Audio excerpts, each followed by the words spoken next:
Hello guys. तो आज की वीडियो में हम करेंगे जेबी गुप्ता का सॉल्यूशन। ठीक है, हम करेंगे डीसी मशीन के क्वेश्चन नंबर 116 से लेके 150 तक। तो फर्स्ट क्वेश्चन है आपका, in a DC machine the number of mechanical and electrical degree will be same when the number of poles on the machine is. यानी कितने पोल की आपकी मशीन होनी चाहिए कि आपका इलेक्ट्रिकल डिग्री और मैकेनिकल डिग्री क्या हो, सेम हो। ठीक है, तो दोनों के बीच में रिलेशन कैसे रहता है, simple, theta electrical equals to P/2 into theta mechanical, और पी यहाँ पे क्या होता है, आपके नंबर ऑफ पोल्स। ठीक है, तो अगर आप देखो इस नंबर ऑफ पोल्स की वैल्यू, ठीक है, पी की वैल्यू अगर आप 2 रखते हो तो देखो 2 से 2 कैंसिल आउट हो जाएगा। सिंपल थीटा इलेक्ट्रिकल और थीटा मैकेनिकल सेम हो जाएगा। तो यानी कितने पोल की मशीन होनी चाहिए, 2 पोल की machine. Air gap at the pole tip of a DC machine is kept more than that at the centre of the pole, mainly to reduce. यानी कि देखो आपकी जो मशीन होती है, सिंपल देखो ये कोई 2 पोल की मशीन है। ठीक है, ये क्या बोल रहा है कि यहाँ पे आप सेंटर में तो एयर गैप कम रखते हो। ठीक है, यहाँ पे आपका एयर गैप कम होता है, बट ये जो किनारे होते हैं, ठीक है, ये जो पोल टिप होते हैं ना, यहाँ पे आप एयर गैप ज़्यादा रखते हो डीसी मशीन में। तो ऐसा क्यों करते हो, ये पूछा है। ठीक है, तो देखो जब हम आर्मेचर रिएक्शन पढ़ते हैं, ठीक है, आर्मेचर रिएक्शन पढ़ते हैं, तो हमें पता है कि आर्मेचर रिएक्शन में क्या होता है कि आर्मेचर फ्लक्स की वजह से आपका जो मेन फ्लक्स है, मेन फील्ड फ्लक्स, वो बेसिकली डिस्टॉर्ट हो जाता है। तो देखो जब डिस्टॉर्ट होता है तो जैसे कि ये हमारा है फील्ड फ्लक्स। ठीक है, तो आर्मेचर फ्लक्स कुछ ऐसे नीचे की तरफ होता है, ये हमारा होता है आर्मेचर फ्लक्स। ठीक है, इनकी वजह से जो रिजल्टेंट फ्लक्स आता है वो कुछ ऐसे किसी पर्टिकुलर एंगल पे आता है, ये हमारा क्या होता है, रिजल्टेंट फ्लक्स। ठीक है, तो सेम यहाँ पे भी आपका रिजल्टेंट फ्लक्स कुछ ऐसे ही आएगा। ठीक है, ये आपको क्या हो जाएगा, रिजल्टेंट फ्लक्स। तो यहाँ पे देखो क्या हो रहा है कि आपके जो टिप है, ठीक है, नॉर्थ पोल का एक टिप, ठीक है, कौन सा वाला है, ये वाला, यहाँ पे देखो फ्लक्स लाइंस बहुत सारी है, और यहाँ पे भी आपकी क्या है, फ्लक्स लाइंस बहुत सारी है। यानी यहाँ पे मैग्नेटिक फ्लक्स क्या है, यहाँ पे ज़्यादा है। ठीक है, तो यहाँ पे मैग्नेटिक फ्लक्स ज़्यादा है, तो इस तरह से क्या हो गया, इस तरह से नॉन यूनिफॉर्म मैग्नेटिक फ्लक्स हो गया, यहाँ पे कम है, यहाँ पे ज़्यादा है। ठीक है, तो इसलिए क्या करते हैं, जो टिप वाला जो एरिया होता है, यहाँ पे हम क्या करते हैं, एयर गैप को ज़्यादा रखते हैं। ठीक है, अगर एयर गैप ज़्यादा होगा तो रिलेक्टेंस ज़्यादा होगा, रिलेक्टेंस ज़्यादा होगा तो फिर फ्लक्स आपका यूनिफॉर्म हो जाएगा। क्लियर है चीज़, सिंपल ये किस वजह से करते हैं, इफेक्ट ऑफ आर्मेचर रिएक्शन को रिड्यूस करने के लिए। ठीक है, बिकॉज आर्मेचर रिएक्शन की वजह से ही तो ये आपका रिजल्टेंट फ्लक्स ऐसे टेढ़ा हुआ है। ठीक है, और टेढ़ा हुआ उसकी वजह से आपकी टिप पे ज़्यादा फ्लक्स हो गया। Commutation in a DC machine में be explain as a process. ठीक है, तो देखो कम्यूटेशन एक आपका प्रोसेस है, और जो कम्यूटेटर है वो एक डिवाइस है। ठीक है, तो कम्यूटेशन क्या होता है आपका, देखो किसी भी आर्मेचर कॉइल में कोई करंट फ्लो हो रहा है, ठीक है, उस करंट को रिवर्स करना। यानी अगर पहले आपका अगर इस डायरेक्शन में करंट फ्लो हो रहा था, ठीक है, अब आप क्या कर रहे हो, उस करंट को आपने रिवर्स कर दिया, यानी अपोजिट डायरेक्शन में फ्लो करवा दिया सेम करंट को। ठीक है, तो इस प्रोसेस को क्या बोलते हैं, कम्यूटेशन बोलते हैं। ठीक है, सिंपल कैसे डिफाइन कर सकते हो, reversal of current flowing through armature conductor या फिर armature coil is known as commutation, यानी रिवर्स करना करंट को। ठीक है, तो ये हो जाएगा आपका सिंपल। तो सिंपल क्या बोलेंगे, by which current in a coil is reverse during the period it is short circuited by the brush, यानी सी ऑप्शन करेक्ट आंसर हो जाएगा। ठीक है, अब देखते हैं ये कैसे रिवर्स करता है। ठीक है, एक बार इसको समझ लेते हैं। देखो ये आपकी कोई, मैंने सिंपल कॉइल ले ली, ठीक है, कॉइल ले लिया और कम्यूटेटर ले लिया। देखो इसमें 3 कॉइल है मेनली। ठीक है, 3 आपकी कॉइल्स है इसमें टोटल। ये ए कॉइल हो गई, ये आपकी बी कॉइल हो गई, ये आपकी सी कॉइल हो गई। ठीक है, और ये मेरे कम्यूटेटर सेगमेंट है, ये ए सेगमेंट, ये बी सेगमेंट और ये सी सेगमेंट। ठीक है, और हमेशा हमें पता है जो कम्यूटेटर होता है वो हमारा रोटेट होता है। ठीक है, कम्यूटेटर को हमने कपल कर रखा होता है ना, बेसिकली उसके रोटर के ऊपर लगा रखा होता है। तो रोटर के साथ साथ ये कम्यूटेटर सेगमेंट्स भी आपके रोटेट होते हैं। ठीक है, और ये हमारा है ब्रश। ठीक है, इस ब्रश की विड्थ कितनी है, जितनी विड्थ आपके एक सेगमेंट की है। क्लियर है चीज़। अब देखो हम मान लेते हैं कि कोई एक आपकी कॉइल है, ठीक है, ए कॉइल के थ्रू करंट फ्लो हो रहा है 20 एम्पियर। ठीक है, सी कॉइल, इसके थ्रू भी हमारा करंट फ्लो हो रहा है 20 एम्पियर। ठीक है, और जो बी वाली कॉइल है इसके थ्रू भी हमारा करंट फ्लो हो रहा है 20 एम्पियर। ठीक है, सब आर्मेचर कॉइल से 20 एम्पियर करंट फ्लो हो रहा है। ठीक है, तो आउटपुट देखो यहाँ से सिंपल कितना मिल जाएगा, यहाँ से, ठीक है, 20 + 20 40 एम्पियर, यानी आउटपुट हमारा हो गया 40 एम्पियर। अब सिंस हम डीसी मशीन की बात कर रहे हैं तो डीसी में आउटपुट क्या मिलेगा, डीसी मिलता है ना, तो आउटपुट क्या हो गया, फिक्स होगा, यानी हर बार हमें 40 एम्पियर ही मिलेगा। क्लियर है चीज़। अब देखो यहाँ तक सिंपल स्टेप बाय स्टेप समझते हैं, ठीक है ना। अभी फिलहाल देखो जो आपका ब्रश है वो एग्जैक्टली पूरे बी सेगमेंट को कवर कर रहा है। ठीक है, नहीं, जो ब्रश का जो एरिया है ना, ये वाला, ये आपका पूरे देखो बी सेगमेंट को पूरा कंप्लीटली कवर कर रहा है। ठीक है, अब देखो ये तो आपका फर्स्ट केस हो गया, जैसे ये आपका फर्स्ट केस हो गया। ठीक है, अब देखो ये जो कम्यूटेटर है ये थोड़ा सा आगे रोटेट होगा, तो ब्रश तो भी स्टेशनरी है, ब्रश यहीं पे रहेगा। ठीक है, तो ब्रश की लेकिन पोजीशन तो चेंज हो जाएगी। ठीक है, तो सेकंड पोजीशन कुछ ऐसी हो सकती है। ठीक है, यानी कि देखो ये ए सेगमेंट हो गया, ये बी सेगमेंट हो गया, ये सी सेगमेंट हो गया। तो अब देखो क्या हो गया, इतना आपका रोटर या फिर कम्यूटेटर आगे चला गया, ठीक है, और ये रोटेट हो रहा है। क्लियर है। तो अब देखो ये ब्रश का ये इतना एरिया है, ठीक है, ये इतना एरिया है। तो इस एरिया में देखो बी वाला पोर्शन देखो ज़्यादा है, ए वाला पोर्शन कम है। यानी ए वाला जो सेगमेंट है वो कम है बेसिकली, और बी वाला सेगमेंट ज़्यादा बड़ा है। तो बी वाला सेगमेंट ज़्यादा बड़ा है तो बी क्या होगा, ज़्यादा करंट देगा, ठीक है, और ए आपका कम करंट देगा, ठीक है, सेगमेंट। क्लियर है चीज़। और देखो यहाँ पे सिंपल आप क्या समझ रहे हो, जो कम्यूटेशन है, ठीक है, कम्यूटेशन हमारा कौन सी कॉइल का हो रहा है, बी कॉइल का कम्यूटेशन हो रहा है, ठीक है। ये आप मत भूलना कि हम बी कॉइल का कम्यूटेशन कर रहे हैं। सिंस बी कॉइल का कम्यूटेशन कर रहे हैं यानी कि जो बी कॉइल में करंट फ्लो हो रहा है उसको हमें रिवर्स करना है, बिकॉज कम्यूटेशन प्रोसेस तो यही पड़ा ना, रिवर्सल ऑफ करंट, ठीक है। तो अभी 20 एम्पियर देखो इस डायरेक्शन में, तो इस करंट को मेरे को 20 एम्पियर को रिवर्स करना है, ठीक है। तो देखो एकदम स्टेप बाय स्टेप कैसे रिवर्स होता है ये पूरा करंट। अब देखो यहाँ पे हमारा सिंपल बी कॉइल को कर रहे हैं ना, तो ए कॉइल और आपकी जो सी कॉइल है इसमें कोई फर्क नहीं आएगा, ठीक है। ए और सी कॉइल आपकी सेम रहेगी, दोनों में अभी भी 20 एम्पियर करंट ही फ्लो होगा, 20 एम्पियर यहाँ पे और 20 एम्पियर आपका यहाँ पे, ठीक है। अब आउटपुट हमें पता है कि फिक्स है 40 एम्पियर ही मिलेगा, ठीक है। आउटपुट हमारा चेंज नहीं होने वाला बिकॉज डीसी आउटपुट है। देखो 40 एम्पियर कैसे मिल सकता है, डी वाला सेगमेंट का ज़्यादा एरिया कवर कर रहा है, तो इसलिए मान लेते हैं कि यहाँ पे जो हमारा है, ठीक है, यहाँ पे फिलहाल हमारा 30 एम्पियर दे रहा है यहाँ से, ठीक है, यहाँ से हमें 30 एम्पियर मिल रहा है और बाकी का 10 एम्पियर यहाँ से मिल जाएगा, तभी तो 40 पूरा होगा, 10 एम्पियर, ठीक है। यहाँ से मैंने 30 क्यों लिया, बिकॉज बी का सेगमेंट ज़्यादा है, ठीक है, बी का ज़्यादा सेगमेंट का एरिया ब्रश के साथ कनेक्टेड है, देख सकते हो, ठीक है, ज़्यादा एरिया है ना ब्रश का, तो जिस जहाँ से आपका ब्रश ज़्यादा कनेक्टेड होगा, ज़्यादा एरिया कवर कर रहा होगा जिस सेगमेंट का, वहाँ से ज़्यादा करंट आएगा। तो यहाँ से 30 है तो इसको KCL फुलफिल कराओ, देखो यहाँ से जब आपका 10 एम्पियर आएगा तभी तो आपका ये 30 बनेगा, ठीक है, यहाँ से 10 और यहाँ से 20, तो KCL लगाते ही 30 एम्पियर हो गया। क्लियर चीज़। ये हमारा हो गया सेकंड केस, ठीक है। अब देखो थर्ड केस क्या हो सकता है, अभी भी आपका कम्यूटेटर जो सेगमेंट्स है वो रोटेट हो रहे हैं इसलिए, ठीक है ना, तो ये आपके रोटेट हो रहे हैं अभी भी, ठीक है। तो ये आपका ए सेगमेंट हो गया और ये आपका बी सेगमेंट हो गया। बट इस केस में देखो ए का एग्जैक्टली आधा और बी का एग्जैक्टली आधा, ठीक है, दोनों सेगमेंट एकदम बराबर आधे आधे, ठीक है, ब्रश पूरा कवर कर रहा है, ठीक है। तो अगर आधे आधे ब्रश कवर कर रहा है पूरे सेगमेंट्स को, तो करंट हमारा फिक्स है कि आउटपुट 40 एम्पियर ही मिलेगा। तो अगर सिंस ए सेगमेंट भी आधा कवर कर रहा है पूरा, ठीक है, और बी सेगमेंट भी हमारा आधा कवर कर रहा है, तो दोनों बराबर करंट देंगे, ठीक है, आउटपुट 40 होना चाहिए। तो सिंपल ये भी हमें 20 देगा और ये भी हमें 20 एम्पियर देगा, तभी तो 40 मिलेगा। क्लियर है। ए कॉइल और आपकी जो सी कॉइल है, ठीक है, इसमें कोई फ़र्क नहीं आएगा। क्लियर है। बिकॉज देखो कम्यूटेशन आपके बी कॉइल का हो रहा है, ठीक है, तो ए और सी से तो हमारा कोई लेना देना ही नहीं है। तो ए कॉइल और जो सी कॉइल है, ठीक है, इनमें तो हमारा सिंपल 20 एम्पियर, बट जो बी कॉइल थी अब इसमें करंट क्या हो गया, 0 एम्पियर हो गया, ठीक है। देखो एकदम स्टेप बाय स्टेप चल रहा है, ठीक है, ये हमारा हो गया थर्ड स्टेप, ठीक है। अब देखो फोर्थ स्टेप, ब्रश और थोड़ा मूव होगा, ठीक है, बिकॉज कम्यूटेटर सेगमेंट तो अभी भी आपके ये रोटेट ही हो रहे हैं, ब्रश की पोजीशन कंटिन्यूसली चेंज होती रहेगी। ये ए सेगमेंट, ये बी सेगमेंट, ठीक है। अब हमें पता है जो ए वाली कॉइल है कि इसके थ्रू करंट आपका 20 एम्पियर ही जाएगा, इसमें कोई चेंज नहीं आएगा। बी वाली कॉइल है इसमें भी हमारा 20 एम्पियर ही जाएगा, इसमें भी कोई चेंज नहीं आएगा, ठीक है। अब देखो यहाँ पे देखो जो ए वाला सेगमेंट है इसका देखो ए का ज़्यादा वाला पोर्शन देखो ब्रश के साथ है, ठीक है। जैसे सेकंड केस में देखो बी वाले का था, यहाँ पे ए वाले सेगमेंट का है, ठीक है, और बी का कम है, तो ए से ज़्यादा करंट आएगा। ज़्यादा करंट हम मान लेते हैं 30 एम्पियर, बिकॉज आउटपुट हमारा फिक्स है 40, तो यहाँ से 30 आएगा, तो यहाँ से ऑब्वियसली बात है 10 ही आना पड़ेगा, ठीक है, तभी 40 होगा, 10 एम्पियर। तो यहाँ से ये हमारा आ गया 40 एम्पियर आउटपुट, ठीक है। यहाँ पे KCL लगाना है, देखो यहाँ पे 30 कब मिलेगा, जब यहाँ से ऐसे 10 एम्पियर आ रहा होगा, यहाँ से ऐसे 10 एम्पियर आ रहा होगा, ठीक है। तो ये हमारा हो गया फोर्थ केस, यहाँ तक ठीक है। देखो करंट हम रिवर्स करें, देखो स्टेप बाय स्टेप, पहले 20 से 10 आए, 10 से 0 किया, फिर अगेन 10 पे आए, लेकिन डायरेक्शन आपकी अपोजिट हो गई, ठीक है। करंट को हम रिवर्स कर रहे हैं स्टेप बाय स्टेप, ठीक है। मेरे को क्या चाहिए, यहाँ पे करंट चाहिए 20 एम्पियर, ठीक है, बी कॉइल में मेरे को 20 एम्पियर करंट चाहिए, डायरेक्शन मेरी ये वाली होनी चाहिए, ठीक है, बिकॉज मेरे को करंट को रिवर्स करना है। क्लियर है चीज़। तो देखो लास्ट फिफ्थ स्टेप क्या होगा आपका, सिंपल ये आपका हो गया जैसे फिफ्थ है, ठीक है। तो फिफ्थ में क्या हो गया, देखो ए सेगमेंट पूरा आपका ब्रश ने कवर कर दिया, पूरे ए सेगमेंट को आपके ब्रश ने क्या किया, कवर कर दिया, ठीक है। बी सेगमेंट तो यहाँ पे आपका, तो अब देखो ए कॉइल और सी कॉइल में तो कोई चेंज नहीं आना, ये ए ये सी कॉइल, क्या हो जाएगा 20 एम्पियर यहाँ पे और 20 एम्पियर यहाँ पे, ठीक है।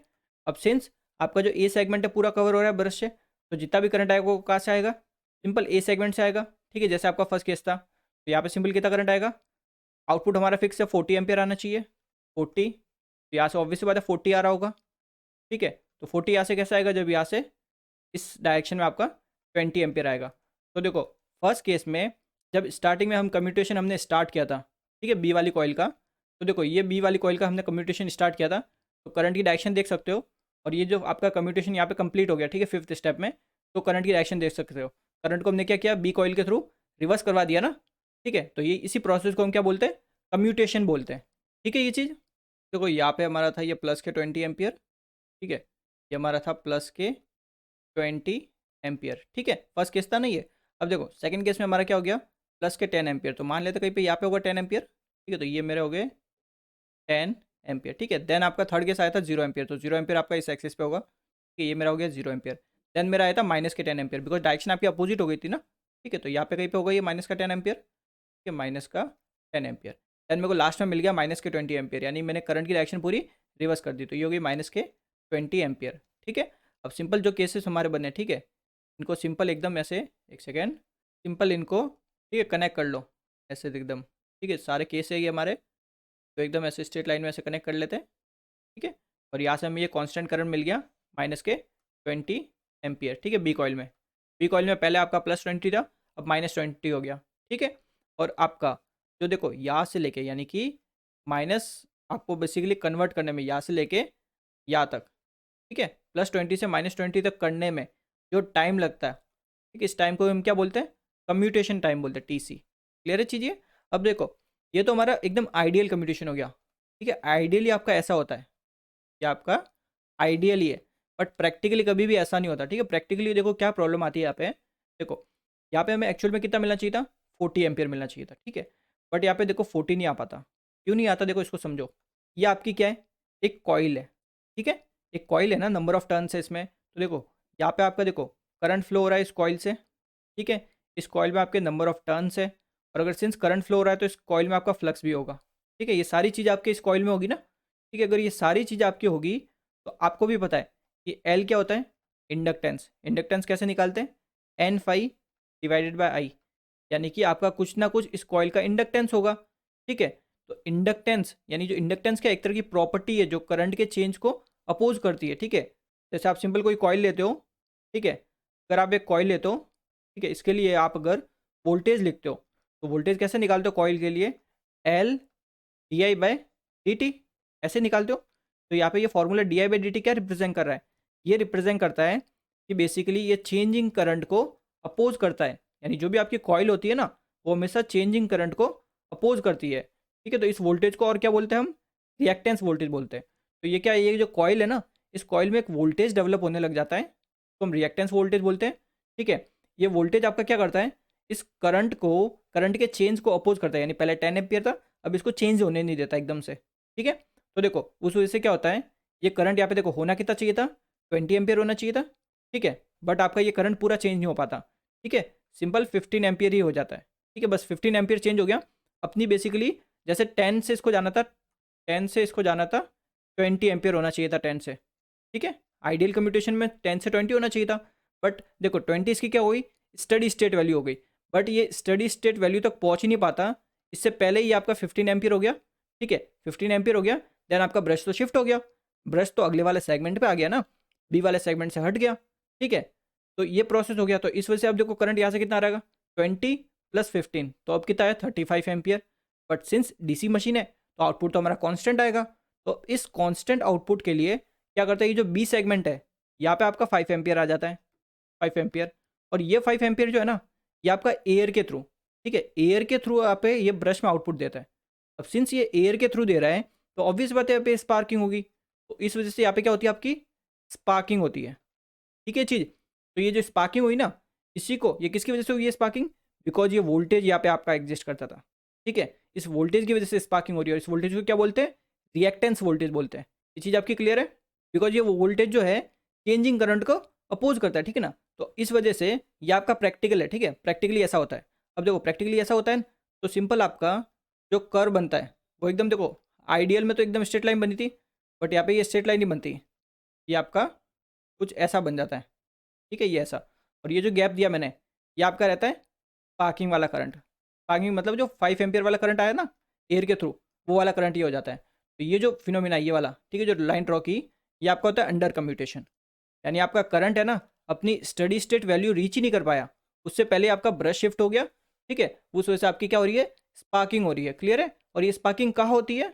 अब देखो ब्रश में, ठीक है, ब्रश में ये वाला जो टर्मिनल है, ठीक है, ये वाला, ये आपका होता है ट्रेलिंग, ट्रेलिंग, ठीक है, जो कि बेसिकली ट्रेलिंग का मतलब जो पीछे रह जाए, और ये आपका होता है लीडिंग, ठीक है, लीडिंग। अब देखो सिंस आपका 5 एम्पियर का करंट कुछ ऐसे आएगा, तो आपका सिंपल कहाँ पे होगी, ट्रेलिंग टिप पर, यानी ब्रश के ट्रेलिंग टिप पर स्पार्किंग होगी। क्लियर है चीज़ ये? अब देखो कुछ इंपॉर्टेंट पॉइंट आपको लिखवाता हूँ। ये तो हमारी क्या होगी, देखो करंट की कम्यूटेशन की डेफिनेशन होगी, ठीक है, कैसे चेंज करता है ये मैंने आपको समझाया। अब देखो मैंने क्या बताया कि आइडियली किसकी तरह बिहेव करनी चाहिए, कॉइल आपकी शॉर्ट सर्किट की तरह बिहेव करनी चाहिए, ठीक है। अगर शॉर्ट सर्किट होगी तो रिएक्टेंस वोल्टेज कुछ भी नहीं होगा, और रिएक्टेंस वोल्टेज कुछ भी नहीं होगा तो कम्यूटेशन में आपकी कोई स्पार्किंग भी नहीं होने वाली। क्लियर है चीज़? बट हमारा प्रैक्टिकली ऐसा होता नहीं, ठीक है चीज़। अब देखो और क्या होता है, जो आपका कम्यूटेटर है, ठीक है, कम्यूटेटर को हम क्या बोलते हैं, मैकेनिकल कन्वर्टर। मैकेनिकल कन्वर्टर क्यों बोलते हैं? बिकॉज कम्यूटेटर आपका रोटर के साथ घूमता है, उसका कुछ ना कुछ मैकेनिकल मोशन होता है। क्लियर चीज़? अब देखो दो मशीन होती है डीसी मशीन में, डीसी मोटर और डीसी जनरेटर, ठीक है। मोटर में हम क्या करते हैं, डीसी को एसी में करते हैं, और जनरेटर में एसी को डीसी में करते हैं। तो सिंस डीसी को एसी में करें तो इसलिए इस कम्यूटेटर को बोलते हैं मैकेनिकल इन्वर्टर, और इसमें बोलते हैं मैकेनिकल रेक्टिफायर, ठीक है। ये दोनों चीज़ें आपको एग्जाम्स में पूछी जाती है। क्लियर है चीज़ ये आपका कम्यूटेशन से कंप्लीट हो गया, ठीक है ना। Current in a coil undergoing commutation is not able to reverse completely by the end of commutation period it is due to. तो अभी अभी बताया देखो कम्यूटेशन आपका बेसिकली करंट जो है ना वो अपनी स्टडी स्टेट वैल्यू रीच ही नहीं कर पाता, ठीक है। तो वो किसकी वजह से नहीं करता? बिकॉज उसमें कॉइल में एक वोल्टेज डेवलप होता है, वो वोल्टेज आपके चेंजिंग करंट को अपोज करता है, और उस वोल्टेज को हम बोलते हैं रिएक्टेंस वोल्टेज, ठीक है, रिएक्टेंस वोल्टेज। क्लियर है चीज़? ये आपका ए ऑप्शन करेक्ट आंसर होगा। और देखो जो रिएक्टेंस वोल्टेज में जो इंपॉर्टेंट चीज़ें होती है, देखो जैसे रिएक्टेंस वोल्टेज यानी वी आर, ठीक है। तो देखो फॉर्मूला तो सिंपल क्या होगा, एल, ठीक है, डी आई, आर्मेचर करंट जो कॉइल के थ्रू फ्लो हो रहा है, divided by D T C यानी ये कम्यूटेशन पीरियड, ठीक है ना। अब देखो लीनियर कम्यूटेशन में क्या होता है, सिंपल, जैसे आपकी देखो करंट की पहले वैल्यू थी माइनस के आई एम्पियर, ठीक है, तो आपने क्या किया, चेंज कर दिया, ठीक है, चेंज करके इसको कर दिया आपने प्लस के आई एम्पियर, ठीक है। अभी लास्ट क्वेश्चन में जैसे वो लीनियर कम्यूटेशन में पढ़ाया था ना, -20 से +20 से -20, ठीक है, तो इनका जो डिफरेंस होगा, ठीक है, वो क्या हो जाएगा, सिंपल 2i, ठीक है, 2i। क्लियर है? प्लस आई माइनस माइनस आई, तो ये 2i हो जाएगा, ठीक है। इस केस में जो आपका रिएक्टेंस वोल्टेज का फॉर्मूला बनता है लीनियर कम्यूटेशन के लिए, वी आर, ठीक है, रिएक्टेंस वोल्टेज का सिंपली हो जाए, देखो एल, करंट आपका हो गया 2i, ठीक है, बेसिकली करंट में डिफरेंस, डिवाइडेड बाय आपका कम्यूटेशन टाइम टी सी। तो ये आपका किसके लिए फॉर्मूला आता है, लीनियर कम्यूटेशन के लिए, ठीक है ना। अंडर कम्यूटेशन रिजल्ट इन, तो अभी अभी बताया देखो अंडर कम्यूटेशन मतलब आपकी करंट अपनी स्टडी स्टेट वैल्यू रीच ही नहीं कर पाया, और उससे पहले आपका ब्रश शिफ्ट हो गया, ठीक है, उस वजह से आपका देखो सेगमेंट जो पीछे रह गया ना, उस सेगमेंट से आपको करंट एयर के थ्रू पास करवाना पड़ा, ठीक है, वो पास होगा तभी आपका कांस्टेंट करंट मिलेगा। तो उससे आपका क्या होता है, स्पार्किंग होने लग गई ट्रेलिंग एज पर, ठीक है, ब्रश का जो ट्रेलिंग वाला किनारा है वहाँ पे आपकी स्पार्किंग होगी, ठीक है। ये मैंने समझाया आपको पूरा एक्सप्लेन करके एकदम डिटेल में। In a DC shunt generator working on load the brush are move forward in the direction of rotation as a result of this commutation wheel, ठीक है। सिंस इसने देखो आपका जो जनरेटर है इसने लोड पे कनेक्ट कर रखा है, ठीक है, यानी लोड बेसिकली कनेक्टेड है इसमें। तो अगर आपका लोड कनेक्टेड है तो यानी कि आपका जो आर्मेचर करंट है ये आपका फ्लो हो रहा होगा, ठीक है, नॉट इक्वल टू जीरो होगा। अगर आपका आर्मेचर करंट फ्लो हो रहा है तो आपका आर्मेचर फ्लक्स भी आपका प्रोड्यूस होगा, ठीक है। सिंस आर्मेचर फ्लक्स भी प्रोड्यूस हो रहा है तो अगर आपका आर्मेचर रिएक्शन इफेक्ट की वजह से, ठीक है, ये फील्ड फ्लक्स है और ये अगर आपका आर्मेचर फ्लक्स है, ठीक है, डिटेल में हम पढ़ते हैं आर्मेचर रिएक्शन में ये चीज़ें। तो देखो इनकी वजह से जो रिजल्टेंट फ्लक्स हमारा बनता है, ठीक है, आपके डीसी शंट जनरेटर में जो रिजल्टेंट फ्लक्स बनेगा वो कुछ ऐसा बनेगा, ये आपका हो जाएगा रिजल्टेंट फ्लक्स, ठीक है। तो सिंपल देखो 2 पोल की कोई मशीन ले ली मैंने, अब मेरे को फील्ड फ्लक्स पता है नॉर्थ से साउथ पोल जाता है, ठीक है, फील्ड फ्लक्स हमारी ये कुछ डायरेक्शन होगी आपकी फील्ड फ्लक्स, ठीक है। अब मैं सिंपल क्या करता हूँ, देखो जो मेरा रिजल्टेंट फ्लक्स होगा वो यही होगा, ठीक है, कुछ पर्टिकुलर एंगल से ये एंटर होगा, ठीक है, तो ये रिजल्टेंट फ्लक्स बन गया। अब देखो अब जरा सिंपल देख के बताइए इस रोटर में कौन से कंडक्टर होंगे जिनमें कोई ईएमएफ इंड्यूस नहीं होगा। तो देखो अगर मेरा कोई कंडक्टर यहाँ पे है, ठीक है, और कोई कंडक्टर मेरा एक यहाँ पे है, ठीक है, तो देखो ये कंडक्टर दोनों यहाँ पे, तो देखो इनमें मेरा कोई ईएमएफ इंड्यूस नहीं होगा। ऐसा मैं क्यों बोल रहा हूँ, देखो मान लेते हैं, देखो ये जनरेटर जो है ना ये क्लॉकवाइज डायरेक्शन में रोटेट कर रहा है, यानी ओमेगा जी क्लॉकवाइज डायरेक्शन, ठीक है, ऐसा हम अज्यूम करके चल रहे हैं। तो देखो ये कंडक्टर पे कुछ ऐसे आपकी ये वेलोसिटी लग रही होगी, ठीक है, और इस कंडक्टर में आपकी जो वेलोसिटी है वो कुछ ऐसे लग रही होगी, ठीक है, यही है। अब देखो जो ईएमएफ आपका इंड्यूस होता है कंडक्टर्स में, ठीक है, ईएमएफ, ये आप लिखते हो बी एल वी, ठीक है, B L V sine theta, और यहाँ पे जो थीटा होता है ये आपका एंगल रहता है मैग्नेटिक फील्ड यानी बी के बीच में और वोल्टेज के वी के बीच में, वेलोसिटी के बीच में, ठीक है। तो देखो यहाँ पे ये वी और आपका फ्लक्स दोनों क्या है, पैरेलल है, तो पैरेलल मतलब थीटा जीरो यानी ईएमएफ आपका जीरो, और इस कंडक्टर में भी आपका ईएमएफ जीरो, क्लियर है। तो ये ईएमएफ आपके इनमें जीरो इंड्यूस होंगे, ये चीज़ आपकी क्लियर है। अब देखो वो वाली एक्सिस, ये जो एक्सिस होगी ना, ठीक है, जिनमें आपका कंडक्टर में ईएमएफ आपका जीरो है, उसको हम बोलते हैं M N A, magnetic neutral axis, ठीक है। तो ये हमारी क्या हो गई, एम एन ए, ठीक है, ये चीज़ आपकी क्लियर है। तो ऐसे कहीं पे भी आप एम एन ए ड्रॉ कर सकते हो अगर आपको रिजल्टेंट फ्लक्स दे दे तो देखो क्वेश्चन में मेंशन किया इसने, the brushes are move forward in the direction of rotation, यानी ब्रश को हमने सिंपल क्या किया, जिस डायरेक्शन में आपका रोटेट हो रहा है जनरेटर उसी डायरेक्शन में शिफ्ट कर दिए। तो रोटेट किस डायरेक्शन में मैंने माना है, क्लॉकवाइज डायरेक्शन, तो सिंपल ब्रश भी कहाँ शिफ्ट हुए, क्लॉकवाइज डायरेक्शन, यानी कुछ यहाँ पे शिफ्ट हुए होंगे क्लॉकवाइज डायरेक्शन, ठीक है, ये यहाँ पे कहीं पे शिफ्ट हुए होंगे, ठीक है। तो देखो ब्रश हमारे सिंपली कहाँ पे आ गए, हमारे एम एन ए पर आ गए, ठीक है, एम एन ए पर आ गए हमारे ब्रश।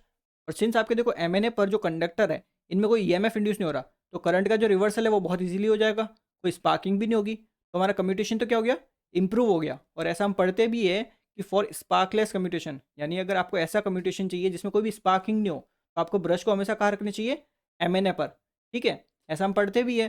तो सिंपल हमारे देखो ब्रश एम एन ए पर आ गए तो हमारा कम्यूटेशन तो इंप्रूव हो जाएगा, ठीक है। तो कम्यूटेशन तो हमारा इंप्रूव होगा, यहाँ तक तो कोई प्रॉब्लम नहीं है।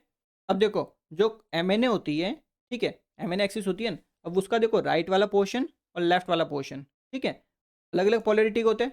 तो मैं क्या करता हूँ, देखो राइट साइड में मैं मान लेता हूँ कोई एक ही कंडक्टर मानता हूँ, ठीक है ना, एक सारे जो कंडक्टर्स हैं वो सारे क्रॉस के, ठीक है, राइट साइड में, और जो डॉट वाली जो साइड है, ठीक है, इस साइड सारे कंडक्टर मेरे डॉट के हैं, यहाँ तक ठीक है आपका।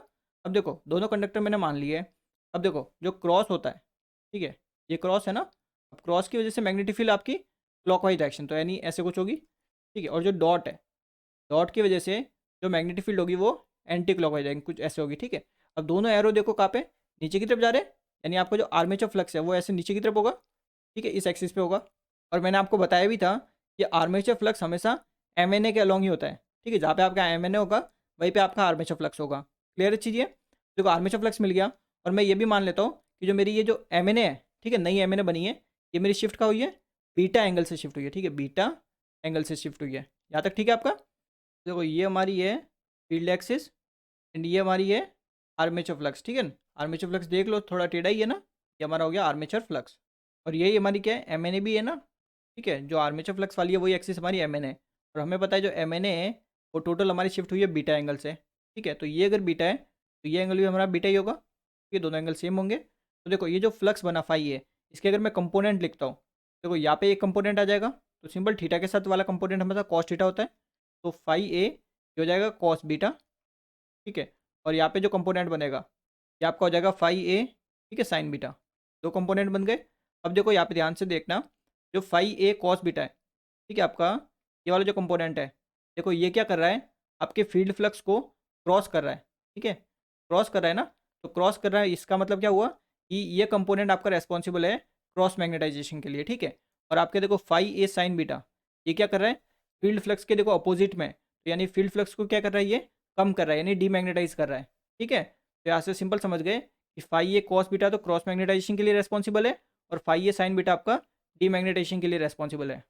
तो देखो यहाँ पे अगर आपका सिंपल ब्रश को फॉरवर्ड शिफ्ट करने के साथ, और आपकी जो एम एन ए है, ठीक है, एम एन ए भी हमारी क्या होती है, सिंपल जिस डायरेक्शन आपका रोटेट हो रहा होता है जनरेटर उसी डायरेक्शन में शिफ्ट होती है, ठीक है, तो उसी डायरेक्शन में शिफ्ट हुई है, और आर्मेचर फ्लक्स भी हमारा उसी के अलॉन्ग है। तो आर्मेचर फ्लक्स के हमने जब कंपोनेंट निकाले तो दो कंपोनेंट मिले, तो यहाँ पे देखो क्रॉस मैग्नेटाइजेशन तो चलो ठीक है, ये आपका हमेशा रेस्पॉन्सिबल होता है स्पार्किंग के लिए, ठीक है ना, बट फिलहाल यहाँ पे स्पार्किंग होगी नहीं बिकॉज ब्रश को हमने एम एन ए पर रख दिया, ठीक है। बट जो दूसरा इफेक्ट है ये क्या, डीमैग्नेटाइजिंग इफेक्ट, तो डीमैग्नेटाइजिंग इफेक्ट क्या करेगा, फील्ड फ्लक्स को कम करेगा, यानी आपका देखो जो फ्लक्स होगा वो क्या होगा, कम होगा, फ्लक्स को ये रिड्यूस करेगा। तो अगर फ्लक्स ही आपका रिड्यूस होगा तो जो ईएमएफ आपका इंड्यूस होगा वो क्या होगा, अब जनरेटर में कम इंड्यूस होगा बिकॉज फ्लक्स कम हो गया, ठीक है, ईएमएफ इंड्यूस कम हो गया, तो जब आपका जो टर्मिनल वोल्टेज है वो भी क्या मिलेगा, कम मिलेगा। टर्मिनल वोल्टेज बेसिकली होता क्या आपका, जो ईएमएफ इंड्यूस हुआ उसमें से थोड़ा बहुत कहीं पे ड्रॉप हो जाए आर्मेचर रेजिस्टेंस वगैरह पे, ठीक है, उसके बाद जो वोल्टेज मिलता है आपको वो होता है टर्मिनल वोल्टेज, ठीक है। तो अगर ईएमएफ ही कम हो गया तो टर्मिनल वोल्टेज भी कम होगा। सिंपल क्या बोलेंगे, कम्यूटेशन तो आपका इंप्रूव होगा but terminal voltage will fall, यानी कम होगा, ठीक है। तो ये option correct answer. In the DC machine the sparking between brush and commutator surface में बी ड्यू टू, किसकी वजह से हो सकता है ये पूछा है, ठीक है। देखो हमने देखा भी था कि अंडर कम्यूटेशन में भी हो सकता है, ठीक है, ओवर कम्यूटेशन में भी हो सकता है। अगर करंट आपका बहुत फास्ट चेंज हो रहा है, ठीक है, वो अपनी स्टेडी स्टेट वैल्यू पहुंच ही नहीं पा रहा, तब भी हो सकता है। सिंपल हम क्या बोलेंगे, any of the above. The self induce EMF in a coil undergoing commutation is called, यानी देखो आपका जो कॉइल है, ठीक है, जो भी कॉइल है वो कम्यूटेशन हो रहा है उसका, ठीक है। जैसे हमने बी कॉइल देखी थी एग्जांपल में, उसका कम्यूटेशन हो रहा था, तो उसमें मैंने लास्ट में बताया था, लास्ट केस में, ठीक है, कि एक ईएमएफ इंड्यूस हो रहा था, तो उसको हम क्या बोल रहे हैं, सेल्फ इंड्यूस ईएमएफ। तो इसका नाम क्या दिया था मैंने, एक रिएक्टेंस वोल्टेज बोला था उसको मैंने, ठीक है ना। तो ये ऑप्शन करेक्ट आंसर होगा। The sparking at the brush in the DC machine is due to, किसकी वजह से होता है, बताया भी था मैंने कि रिएक्टेंस वोल्टेज की वजह से होता है, बिकॉज ये आपका चेंजिंग करंट को अपोज करता है, ठीक है। तो B option correct answer. The reactance voltage is, तो रिएक्टेंस वोल्टेज के बारे में पूछा है, तो हमने देखा भी था रिएक्टेंस वोल्टेज, देखो वी आर क्या होता था, सिंपल मैंने फॉर्मूला बताया, डी, ठीक है, L D I armature current divided by आपका जो भी टाइम ऑफ कम्यूटेशन, ठीक है, कम्यूटेशन टाइम। तो यहाँ से साफ दिख रहा है कि आपको जो रिएक्टेंस वोल्टेज है वो आर्मेचर करंट के तो डायरेक्ट रिलेशन में, और जो टाइम ऑफ कम्यूटेशन है, ठीक है, या फिर कम्यूटेशन पीरियड है उसके इन्वर्स रिलेशन में। तो सिंपल क्या बोलेंगे, directly proportional to armature current and inversely proportional to commutation period, यानी सी ऑप्शन आपका correct answer. If the armature current is increase to double of its previous value and time of commutation is half, what will be the reactance voltage vary, ठीक है, फिर how will the reactance voltage vary. देखो simple क्या बोल रहा है कि आपका जो आर्मेचर करंट था आई ए, ठीक है, तो आपने कर दिया डबल, यानी इसको हमने कर दिया 2IA, ठीक है, और जो आपका कम्यूटेशन टाइम था यानी TC, ठीक है, कम्यूटेशन टाइम को हमने कर दिया आधा, यानी TC/2, ठीक है। तो बोल रहा है कि जो रिएक्टेंस वोल्टेज है, ठीक है, उसमें क्या चेंज आएगा ये बताइए। क्लियर है चीज़ ये। देखो हमें ऑलरेडी पता है कि रिएक्टेंस वोल्टेज आपका प्रोपोर्शनल रहता है डायरेक्ट रिलेशन में, देखो आर्मेचर करंट के, और इनवर्स रिलेशन में रहता है कम्यूटेशन टाइम के, TC, ठीक है। तो सिंपल देखो, अगर मैं सिंपल इसको सॉल्व करता हूँ, देखो VR2 सेकेंड केस, ठीक है, डिवाइडेड बाय मेरा first case equals to, simple ये क्या हो जाएगा, देखो IA2 डिवाइडेड बाय IA1, ठीक है, मल्टीप्लाइड विथ आपका ये हो जाएगा TC1 डिवाइडेड बाय TC2, ठीक है। सिंपल यहाँ से देखो VR2 नहीं, reactance voltage in second case equals to, simple देखो सेकंड केस में करंट कितना दिया, डबल दिया ना, तो ये आपका हो गया 2 टाइम्स ऑफ आर्मेचर करंट, ठीक है, डबल करंट हो गया। फर्स्ट केस में हमारा सिंपल आर्मेचर करंट IA था मल्टीप्लाइड विथ, फर्स्ट केस में कम्यूटेशन टाइम था TC, ठीक है, सेकंड केस में कम्यूटेशन टाइम था आधा इसका, तो TC/2, तो 2 आपका ऊपर चला जाएगा, ठीक है। तो देखो यहाँ पे IA से IA कैंसिल, TC से TC कैंसिल, ठीक है। तो यहाँ से अगर सिंपल आप निकालते हो VR2 की वैल्यू, ठीक है, सिंपल देखो VR2 कितना हो जाएगा, VR2, ठीक है, रिएक्टेंस वोल्टेज इक्वल्स टू, देखो सिंपल कितना हो जाएगा, 2 × 2 4, तो 4 टाइम्स ऑफ VR1, ठीक है। तो सिंपल क्या हो रहा है, 4 गुना हो रहा है वोल्टेज, तो आपका डी ऑप्शन करेक्ट आंसर हो जाएगा। Improve commutation in DC machine cannot be achieve by, यानी अचीव नहीं कर सकते ये पूछा है, ठीक है। सिंपल देखो आपका जो रिएक्टेंस वोल्टेज होता है वो क्या करता है, चेंजिंग करंट को अपोज करता है, तो रिएक्टेंस की वजह से ही तो आपका क्या होता है, स्पार्किंग होती है और वर्स कम्यूटेशन होता है, खराब हो जाता है कम्यूटेशन, ठीक है। सिंपल हम देखो अगर रिएक्टेंस वोल्टेज को बढ़ाकर तो कभी भी हम क्या नहीं कर सकते, कम्यूटेशन को इंप्रूव नहीं कर सकते, ठीक है, इसको कम करके जरूर कर सकते हैं बट इंक्रीज करके कभी नहीं कर सकते ना। तो सी ऑप्शन करेक्ट आंसर। तो देखो नेक्स्ट आपके सारे क्वेश्चन जो है वो कंपनसेटिंग वाइंडिंग और इंटरपोल से रिलेटेड है, ठीक है। तो पहले इन दोनों को हम समझ लेते हैं अच्छे से, उसके बाद वो क्वेश्चंस करेंगे, ठीक है ना। तो देखो कंपनसेटिंग वाइंडिंग और इंटरपोल्स की जरूरत ही क्यों पड़ी, पहले तो ये हमें समझना पड़ेगा। अब देखो जो आपकी आर्मेचर रिएक्शन होती है, ठीक है, जो मैंने थ्योरेटिकल लेक्चर आपको ऑलरेडी प्रोवाइड कर दिया है, इसमें मेजर आपके दो इफेक्ट होते हैं, एक होता है क्रॉस मैग्नेटाइजेशन, एक आपका होता है डीमैग्नेटाइजेशन। आपका जो ये क्रॉस मैग्नेटाइजेशन इफेक्ट है, ठीक है, ये आपका डोमिनेंट होता है। क्यों डोमिनेंट होता है ये मैं भी आपको आगे बताऊंगा, ठीक है, डोमिनेंट ये होता है, ठीक है ना।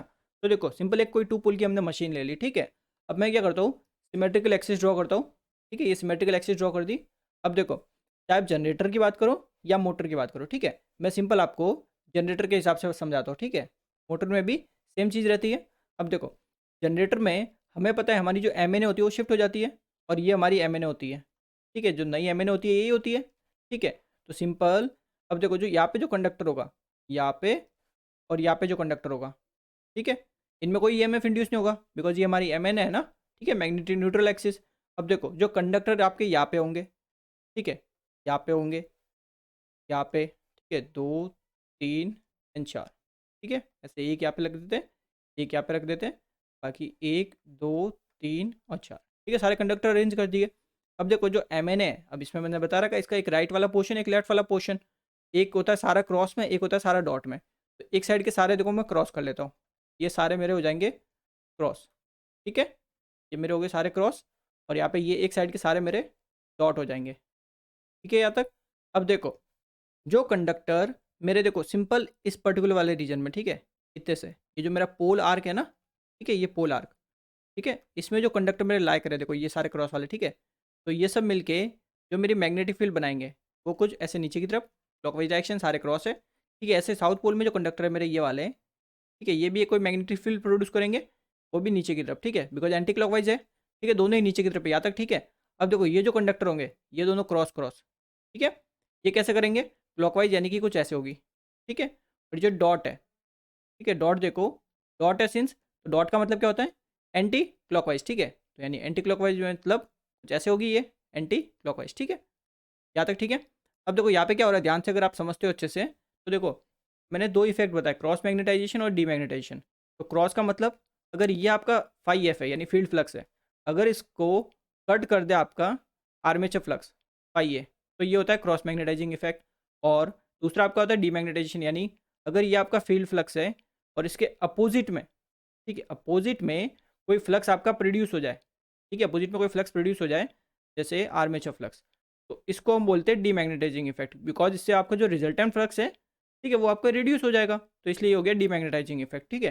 तो यहाँ पे हमारा देखो फील्ड फ्लक्स तो ये हो गया फाई एफ, ठीक है। तो यहाँ पे अगर आप ध्यान से देखते हो जो कंडक्टर आपके देखो पोल आर्क में है, ठीक है, पोल आर्क मतलब समझ गए ना कौन सा, ठीक है, ये वाले जो कंडक्टर है और ये वाले जो कंडक्टर है पोल आर्क में, ये देखो दोनों ही आपके देखो नीचे की तरफ है, यानी आपके फील्ड फ्लक्स को क्या करेंगे कट करेंगे। तो यहाँ से आप क्या समझे कि पोल आर्क रीजन में जो भी कंडक्टर लाई करेंगे, ठीक है, ये वाले जो कंडक्टर जो होंगे ये किसके लिए रेस्पॉन्सिबल होंगे आपके क्रॉस मैग्नेटाइजेशन के लिए, ठीक है।